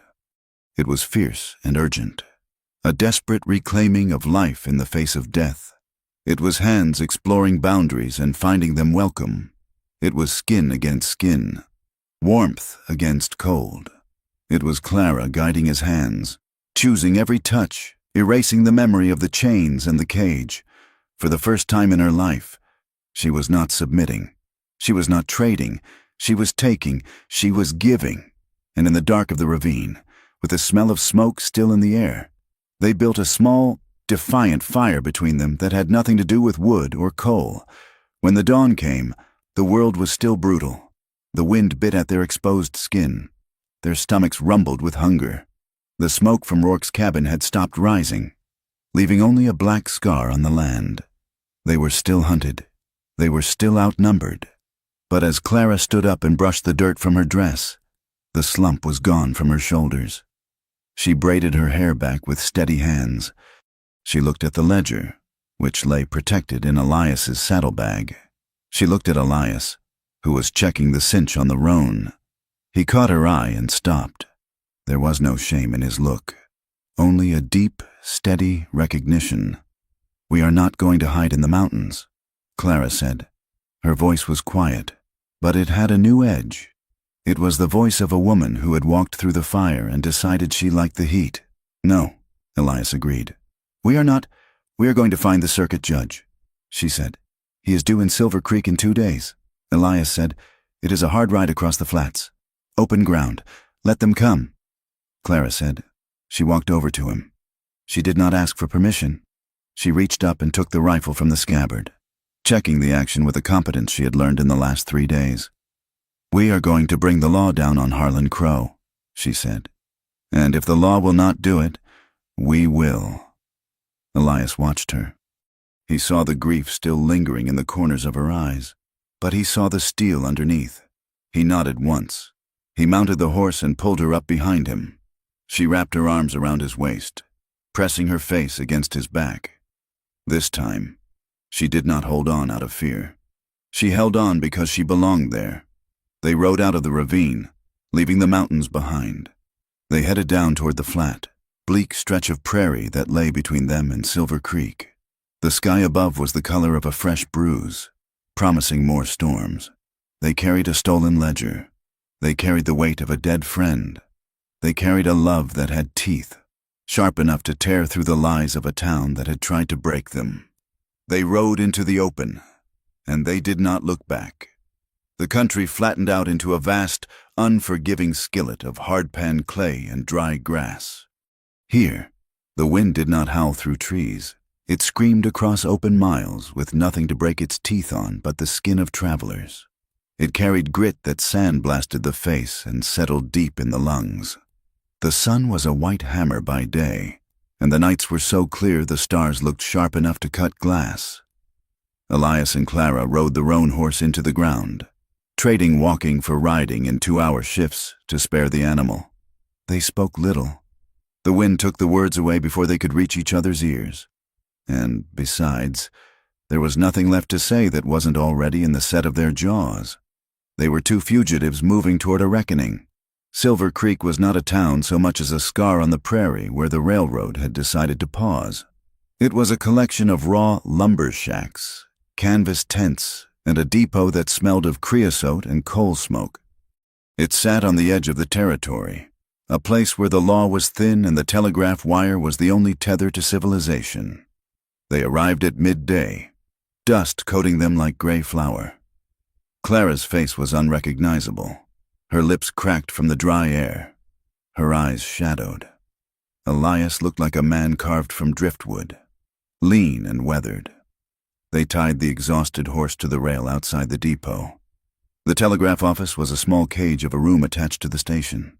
The operator, a man with ink-stained fingers and a nervous tick in his left eye, looked up as they entered. He saw the dust. He saw the pistol on Elias's hip. And then he looked at Clara. He knew. The wanted posters had not reached this far yet, but the wire moved faster than paper. "I need to send a message to the United States Marshal in Denver," Elias said, his voice rasping like a file on iron, "and one to Judge Wilkes on the circuit." The operator hesitated. His hand hovered over the key. The machine clicked rhythmically in the background, a heartbeat of Morse code tapping out news from the east. "System is down," the operator lied. His eyes darted to the door. "Send it," Elias said, leaning on the counter. The operator swallowed hard.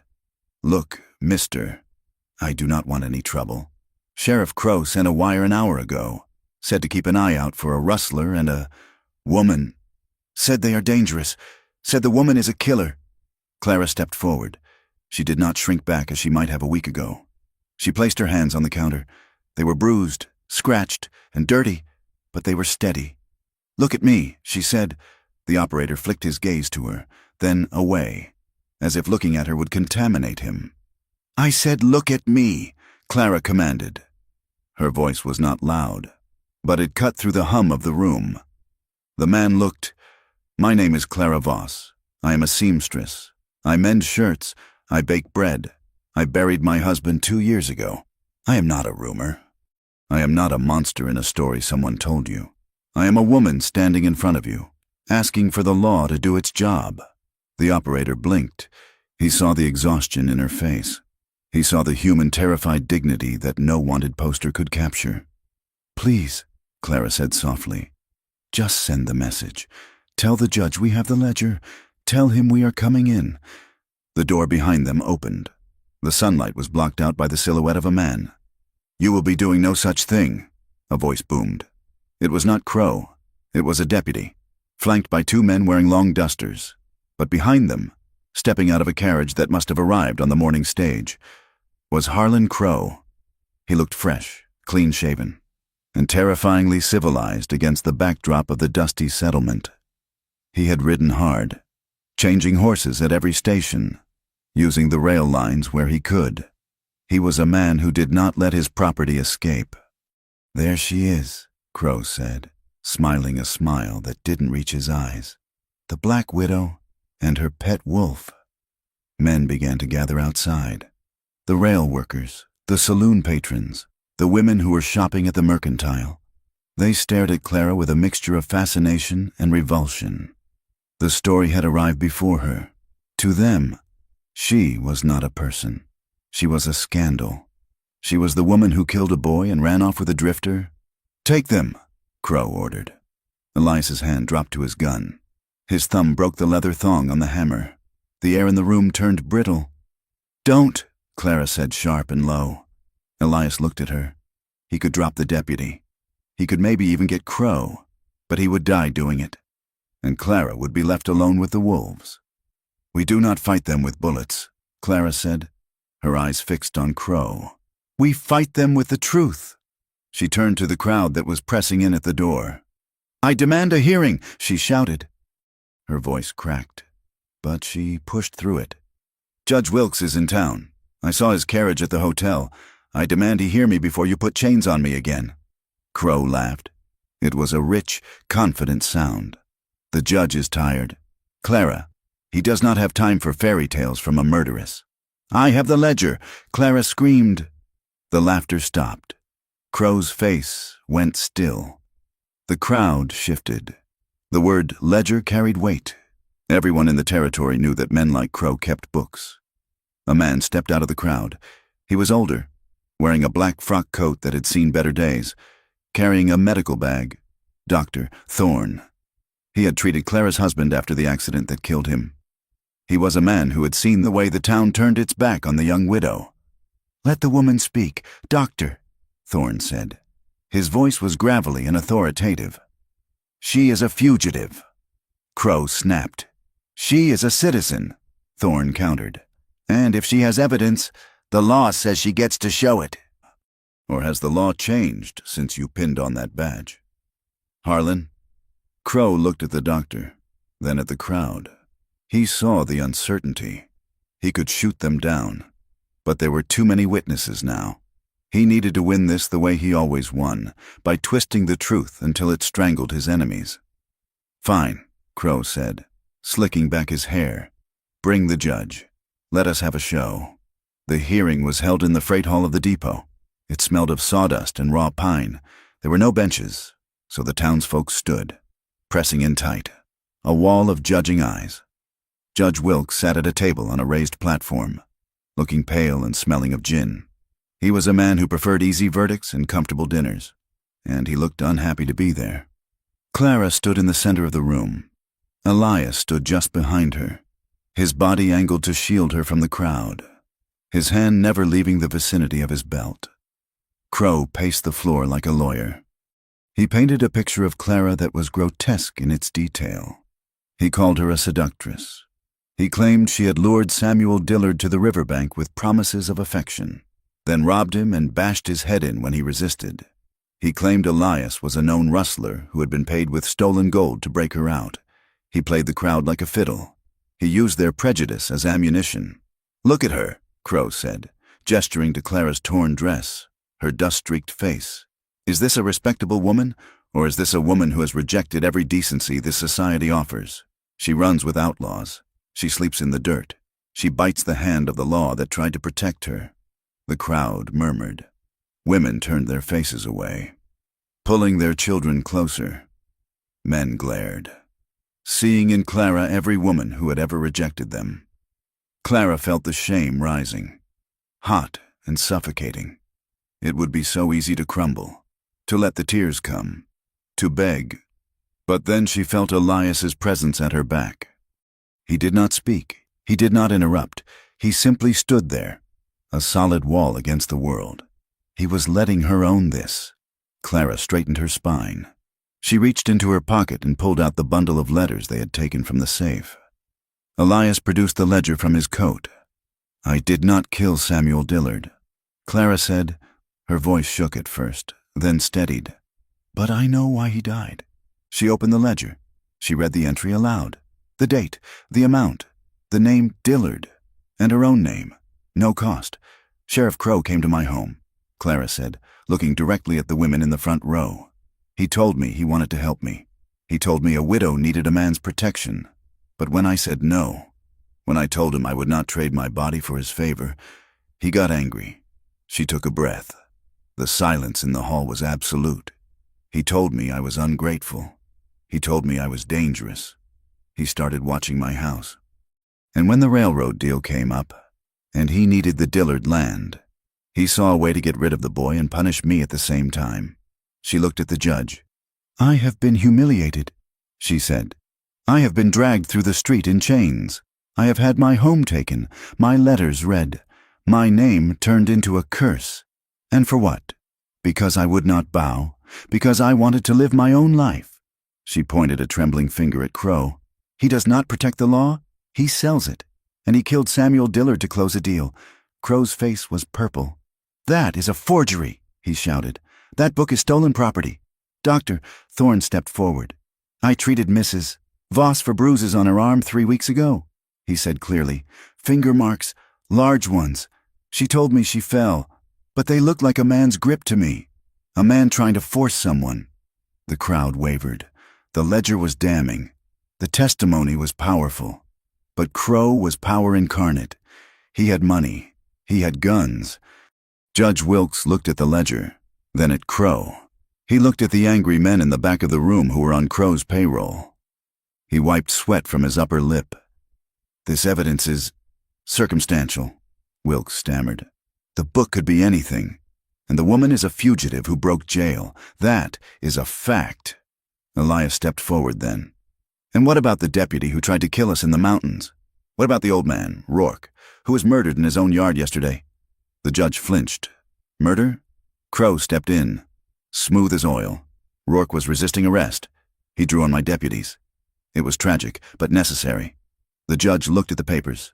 He looked at Crow's hard eyes. He was a weak man, and weak men choose safety. I cannot make a ruling on this here," Wilkes said. "The accused must be remanded to custody until a proper trial can be held in the district court. In the meantime, the sheriff will retain control of the prisoner." It was a death sentence. Everyone knew it. If Clara went back into Crow's custody, she would never make it to the district court. She would be shot escaping before the sun went down. Crow smiled. He walked toward Clara, pulling a pair of handcuffs from his belt. "Come along." "Clara," he said softly, "I told you I would keep you safe." He reached for her. "Wait," Crow said, his voice dropping so only she could hear. He leaned in close, under the guise of taking her arm. "I can make this go away," he whispered. "The ledger disappears. The charges drop. You sign a deed quitting your claim to any property in the county, and you get on the next train east. You disappear. Clara, you never come back, and maybe your cowboy friend gets to ride away too." Clara looked at him. She looked at the exit. She looked at Elias. She could save him. She could end this terror right now by erasing herself. "No," Clara said. Crow blinked. "What? I will not disappear," she said loud enough for the room to hear. "And I will not sign your lies." Crow's face twisted into a snarl. "Then you rot!" He grabbed her arm violently. That was the spark. Elias moved. He did not go for his gun. There were too many people. He drove his shoulder into Crow's chest, knocking the sheriff back. "Get your hands off her," Elias roared. The room erupted. Crow's hired men surged forward. The rail workers, sensing the injustice, pushed back. It became a brawl of boots and fists. "Get her out! Doctor!" Thorne shouted, throwing a chair in front of a deputy. Elias grabbed Clara's hand. "The back door!" They fought their way through the press of bodies. A deputy lunged at them, swinging a heavy pistol like a club. Elias blocked the blow with his forearm and struck the man hard in the gut. They burst out the back door into the blinding afternoon sun. But Crow was fast. He came out the side door, a long-barreled Colt in his hand. "Stop!" Crow screamed. He fired. The sound was deafening. Elias jerked violently, stumbling sideways. He grunted, a sharp, surprised sound. "Elias!" Clara screamed. He didn't fall. He grabbed his side, his fingers instantly wet with red. He shoved Clara toward the horses. "Go!" he shouted, raising his own pistol to fire a warning shot into the dirt at Crow's feet. They scrambled into the saddles. The roan horse reared, panicked by the gunfire. Elias swayed, his face going gray, but he hauled himself up. They spurred the horses, tearing away from the depot just as the rest of the posse spilled out into the street. Bullets kicked up dust around the hooves. But they were moving fast, desperate speed fueled by terror. They did not go far. They couldn't. Elias was losing blood. They ducked into an abandoned barn at the edge of the settlement. Half a mile out, Elias slid from the saddle and collapsed into the straw. Clara was beside him in an instant. She tore the hem of her petticoat, her hands shaking so hard she could barely rip the fabric. "Let me see," she commanded, her voice high and tight. Elias groaned as she pulled his coat open. The bullet had grazed his ribs, carving a deep, ugly furrow along his side. It wasn't deep enough to hit a lung, but it was bleeding freely, soaking his shirt and the waistband of his trousers. "It is okay," Elias gasped. His teeth gritted against the pain. "Just a scratch." "It is not a scratch," Clara cried. She pressed the cloth against the wound. She looked at the blood on her hands. His blood. The terror that washed over her was different than the fear of the law. It was the fear of loss. She realized in that moment that love was not soft words or shared sunsets. Love was this, kneeling in the dirt, hands slick with blood, choosing to stay when every instinct screamed to run. "You foolish man." She wept, pressing down hard. "You stepped in front of him." "I told you," Elias wheezed, reaching up to touch her face with a bloody hand. "I am terrified of what happens to you." Clara leaned down, resting her forehead against his. "I am here. I have you." The bleeding slowed as she bound the wound tight. The adrenaline began to fade, leaving them in the quiet, dusty silence of the barn. Sunlight filtered through the cracks in the roof, illuminating dust motes dancing in the air. Elias lay back, exhausted. Clara sat beside him, stroking his hair. The intimacy of the moment was profound. It was quieter than the passion in the mountains. It was an aching, heavy thing. Clara leaned down and kissed him. It was a promise. It tasted of salt and iron. It was a kiss that acknowledged that tomorrow might not come. But today they were together. "We cannot run any more," Elias said after a long time. His voice was weak, but steady. "If we run, he wins. He will hunt us until one of us is dead." "I know," Clara said. "We have to go back," Elias said. "Back to Blackwood." Clara looked at the ledger, still tucked in his pocket. "We take the judge," she said. Elias looked at her. What? Wilkes is weak, Clara said, but he is scared. He saw the crowd today. He saw the doubt. If we go back, if we ride into Blackwood in the light of day, and we drag the judge with us. Crow cannot kill us in the street without starting a war. It is suicide, Elias said. It is justice. Clara replied. She looked at his wound. Can you ride? Elias sat up, wincing. He checked his gun. He looked at Clara, the woman who had started as a victim and forged herself into iron. For you, he said, I can ride to hell and back. They waited until the sun began to dip low, casting long shadows across the plains. They managed to catch Dr. Thorne near the watering trough as he was leaving the settlement. He agreed to carry a message to the judge. Ride with us, or we send the ledger to the governor. It was a bluff, mostly, but Wilkes was a coward.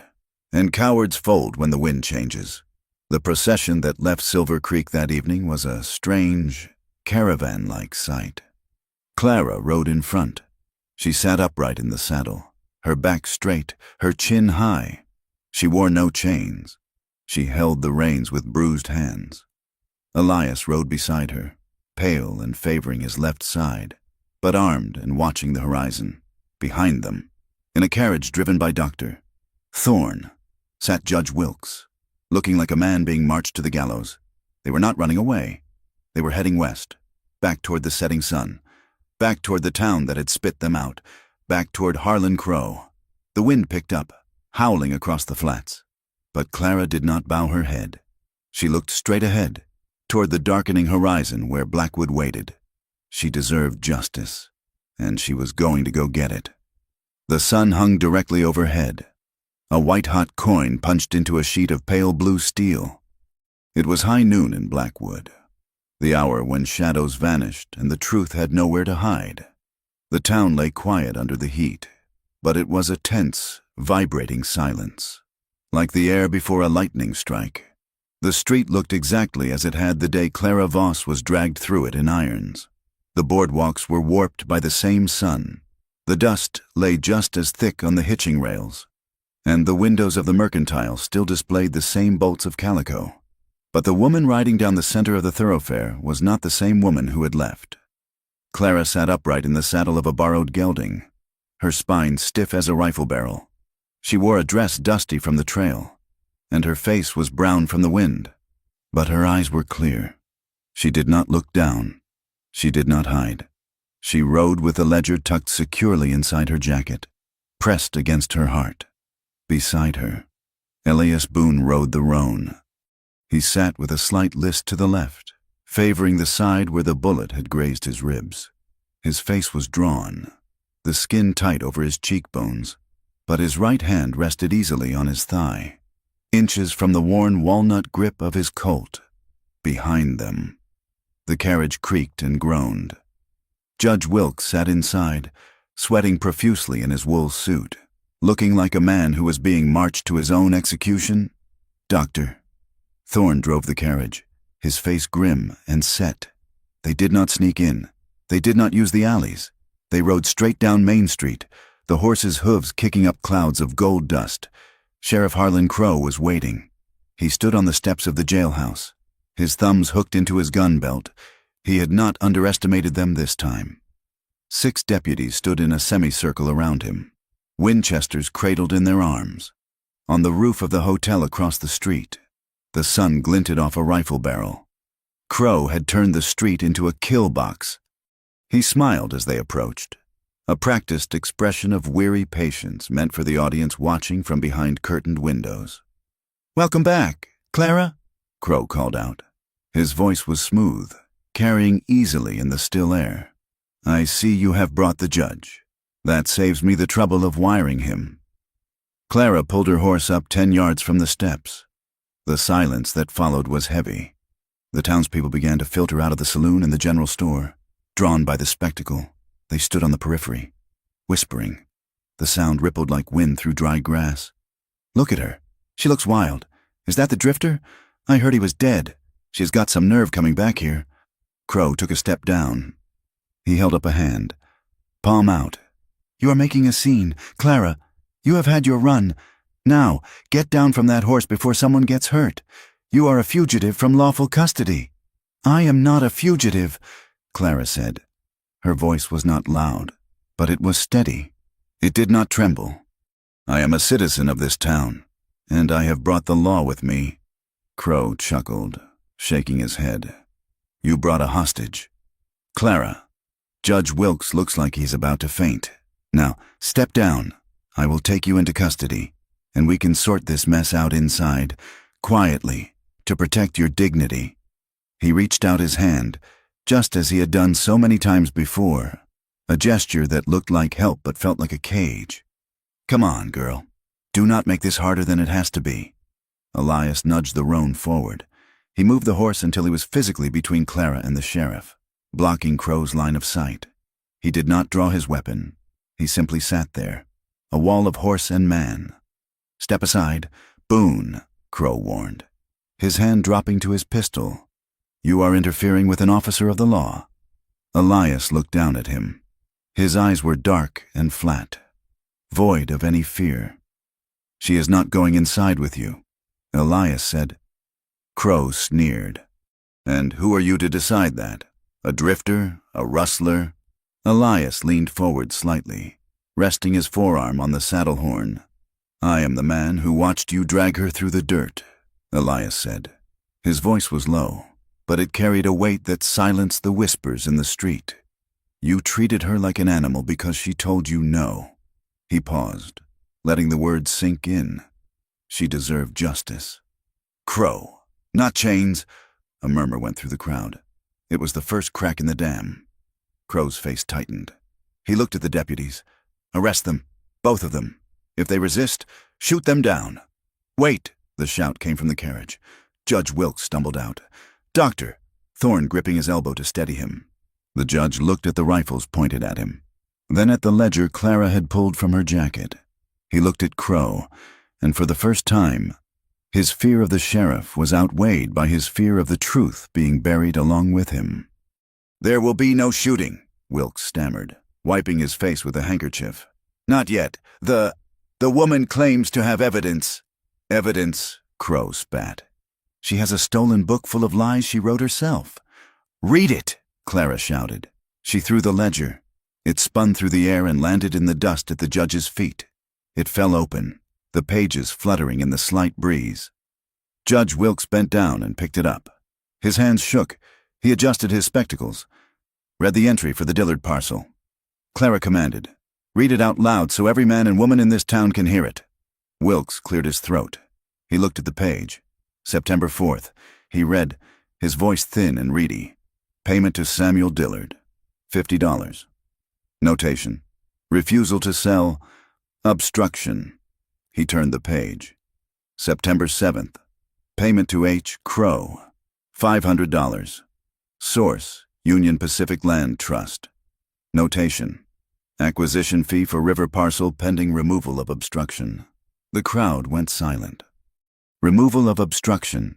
Samuel Dillard had died on September 7th. "There is more." Clara said, "Look at the bottom." Wilkes looked. Voss. Leverage against silence. No cost. Clara looked at the crowd. She saw the rancher, Samuel's father, standing by the livery stable. His face was gray. "He killed your son," Clara said to the old man. "Samuel would not sell the land because he knew the railroad was coming. He wanted a fair price. Crow was paid to make sure the railroad got it cheap. And when Samuel would not budge, Crow killed him." "Lies!" Crow roared.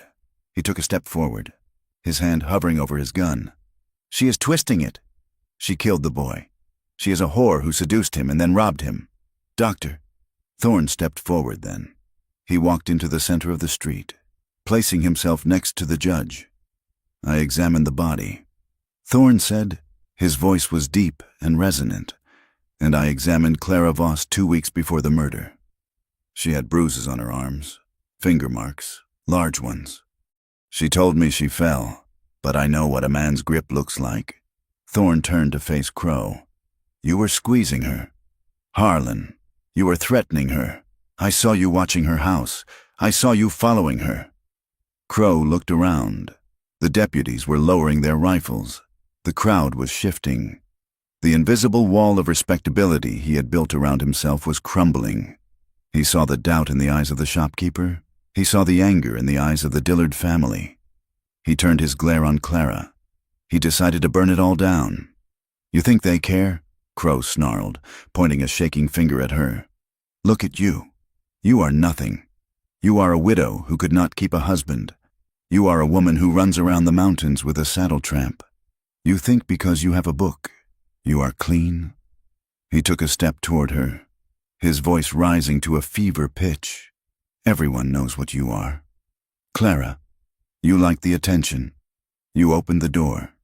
You let me in. You let the boy in. And now you are trying to cry wolf because things got rough. Shame on you. Shame is the only thing you have earned." The insults hung in the air, ugly and poisonous. It was the oldest weapon in the world, using a woman's reputation to silence her pain. Clara did not flinch. She did not look away. She nudged her horse forward until she was looking down at him. "You are right," she said clearly. "I did open the door," the crowd gasped. Crow smirked, thinking he had won. "I opened the door because I was hungry." Clara said, "I opened the door because you told me you were the law, and the law protects people. I let you in because I was afraid that if I didn't, I would starve." She looked at the women in the crowd. Mrs. Gable, the church ladies who had shunned her. "He did not touch me with love." Clara said, "He did not touch me with desire. He touched me with ownership. He told me that because I was alone, I belonged to him. He told me that my silence was the rent I paid for living in this town." She looked back at Crow. "You call it shame." She said, "I call it survival, and I am done surviving. I am living, and I am naming you. Harlan Crow, you are a thief, you are a killer, and you are a coward who hides behind a badge because he is not man enough to stand on his own 2 feet. The silence that followed was total. Then someone spat on the ground. It was the elder Dillard. He walked past the deputies, who did not move to stop him. He looked at Crow with eyes full of hate. "You killed my boy," Dillard rasped. Crow looked at the rancher. He looked at the deputies who were backing away. He looked at the judge who was clutching the ledger like a shield. He was cornered, a rat in a trap. Crow's eyes darted to the alleyway. A horse was tied there. If he could make it. He moved. It was a sudden, violent motion. He drew his Colt, not aiming at Elias or Clara, but firing a wild shot into the air to create chaos. "Get back!" Crow screamed. The crowd scattered, screaming. Horses spooked. Dust rose in a choking cloud. Crow lunged for Clara's horse, grabbing the bridle, trying to pull her down to use as a shield. "Get down!" he roared. Yanking hard, Clara cried out as the horse reared, nearly unseating her. Elias did not hesitate. He had been waiting for this. He had been dreading it, but he was ready for it. He dropped from the saddle, his boots hitting the dirt with a heavy thud. He ignored the burning pain in his side. He drew his pistol in one fluid motion. Crow saw him. He let go of Clara's horse and swung his gun toward Elias. "Drop it!" Crow shouted. Elias did not yell. He did not make a speech. He saw the man who had tormented Clara. He saw the man who had killed Rourke. He saw the threat that would never end as long as Crow drew breath. Elias fired. One shot. It cracked through the chaos, louder than the screaming, louder than the wind. Crow jerked backward as if he had been kicked by a mule. His hat flew off. His gun clattered to the boardwalk. He stood for a second, looking surprised, his hand going to his chest where a dark stain was blossoming on his white shirt. He fell to his knees. Then he pitched forward into the dust, face down. The silence returned, rushing back into the street like water filling a void. Elias stood there, his gun still raised, smoke drifting from the barrel. He was breathing hard, his face pale. He lowered the weapon slowly. He did not look triumphant. He looked heavy. He looked like a man who had just taken on a weight he would carry for the rest of his life. Clara slid down from her horse.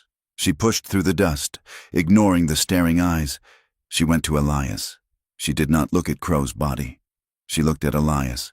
She saw the tremor in his hand. She reached out and covered his hand with hers, gently pushing the gun down until he holstered it. "It is over," she whispered. Judge Wilkes stepped forward, looking at the body. He signaled to the deputies. "Secure the scene," Wilkes said, his voice regaining some authority now that the danger was dead. "And someone fetch the undertaker." The aftermath was a blur of motion and noise. But for Clara and Elias, it felt distant. The ledger was taken into evidence. "Doctor." Thorne gave a formal statement. The elder Dillard came to Clara, taking her hands in his calloused ones, weeping as he apologized for believing the lies. The town began to breathe again. The whispers changed. They were no longer cruel. They were shocked, apologetic, awed. "Did you see her? Did you hear what she said?" Clara was formally cleared of all charges before the sun set. The judge signed the paper on the hood of the carriage. Her name was clean on paper. But as she walked down the street toward the doctor's clinic where Elias was being treated, she could feel the eyes on her. The gossip would not die. It never did. She would no longer be the Black Widow, but she would be the woman who brought down the sheriff.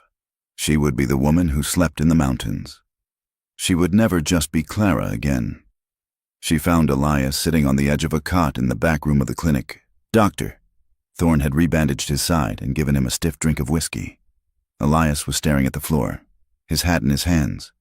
He looked up when she entered. "He is dead," Elias said flatly. "Yes," Clara said. "And you are free," he said. Clara walked over and stood in front of him. "I am cleared. There is a difference." Elias nodded. He stood up, wincing slightly. He picked up his coat. "I should go," he said. Clara felt a cold, sharp panic in her chest. "Go? Where?" "The road." Elias said. He did not meet her eyes. "I killed a lawman." "Clara." Even if he was crooked, it puts a mark on a man. And look at me. I am a drifter. I have nothing to offer you but a saddle and a gun. You can have your life back now. You can sell the house, maybe move east. Start over where no one knows. He started to move past her toward the door. It was his old instinct, the flight response, before the love became a trap, before he ruined her. Clara moved fast. She slammed her hand against the doorframe, blocking his path. "Do not you dare," she said. Elias stopped. "Clara, you do not get to decide for me," she said, her voice fierce. "You do not get to decide that you are not good enough. You do not get to decide that I want a safe, easy life in the East." She grabbed the lapels of his coat and pulled him to face her. "I have spent my whole life letting men decide where I belong," she said. "My father, my husband, Crow, the town. They all told me who I was." She looked him in the eye. "Stay if you want. Elias, go if you must. If the road is calling you, then ride, but do not go because you think you are saving me. I do not need saving anymore. I need a partner." Elias looked at her. He saw the fire in her eyes. He saw the stubborn set of her jaw. He saw the woman who had walked into hell beside him and come out carrying the water. He dropped his hat. He reached out and wrapped his arms around her, pulling her careful against his wounded side. "I do not want to go," he whispered into her hair. "I never want to go." "Then stay," she said. That night, they stayed in a small room at the boarding house. They did not care what the landlady thought. The intimacy they shared was not frantic like it had been in the mountains. It was slow, it was deep. It was the reclaiming of warmth. They lay together under the quilt, listening to the wind rattle the window pane, knowing that for the first time, no one was coming to kick down the door. They talked in the dark. "I cannot stay in Blackwood," Clara said, tracing the line of his jaw with her finger. "The ghosts are too loud here. I saw a valley once." Elias said, "West of here, over the divide, good water, tall grass. It is hard country, but it is honest. We could build something," Clara said. "Not a shack, a home. It will be hard work," Elias warned. "And people might talk. Let them talk." Clara said, "I have faced down a sheriff and a hanging judge. I think I can handle a little gossip." Elias kissed her forehead. A valley then. They left 2 days later. It was a quiet departure. They did not sneak out, but they did not make a parade of it. They loaded a pack mule with supplies. Clara sold her house to the Dillards, who bought it at a fair price as a peace offering. They rode out past the cemetery, where Rourke was buried. They paused to pay their respects, leaving a bottle of good whiskey on the fresh earth. Then they turned their horses west. The landscape opened up before them, wide, unforgiving, and beautiful. The mountains rose in the distance, purple and crowned with white. The air was crisp and smelled of sagebrush and freedom. They rode side by side. Clara sat tall, her face turned toward the sun. Elias rode with his hat pulled low, his eyes scanning the horizon, not for threats, but for the future. They carried scars. They carried memories that would wake them up in the middle of the night. But they also carried something else, a trust that had been forged in fire, a love that had stood in the doorway of a jail cell and refused to blink. As they crested the final ridge, the town of Blackwood disappeared behind them, swallowed by the vastness of the territory. They did not look back. There was nothing there for them anymore. Ahead lay the valley. Ahead lay the work. Ahead lay a life that wasn't clean and wasn't easy. But it was theirs. The wind blew across the prairie, wild and free, and for the first time in a long time, it sounded like a song. Thank you for listening to this story.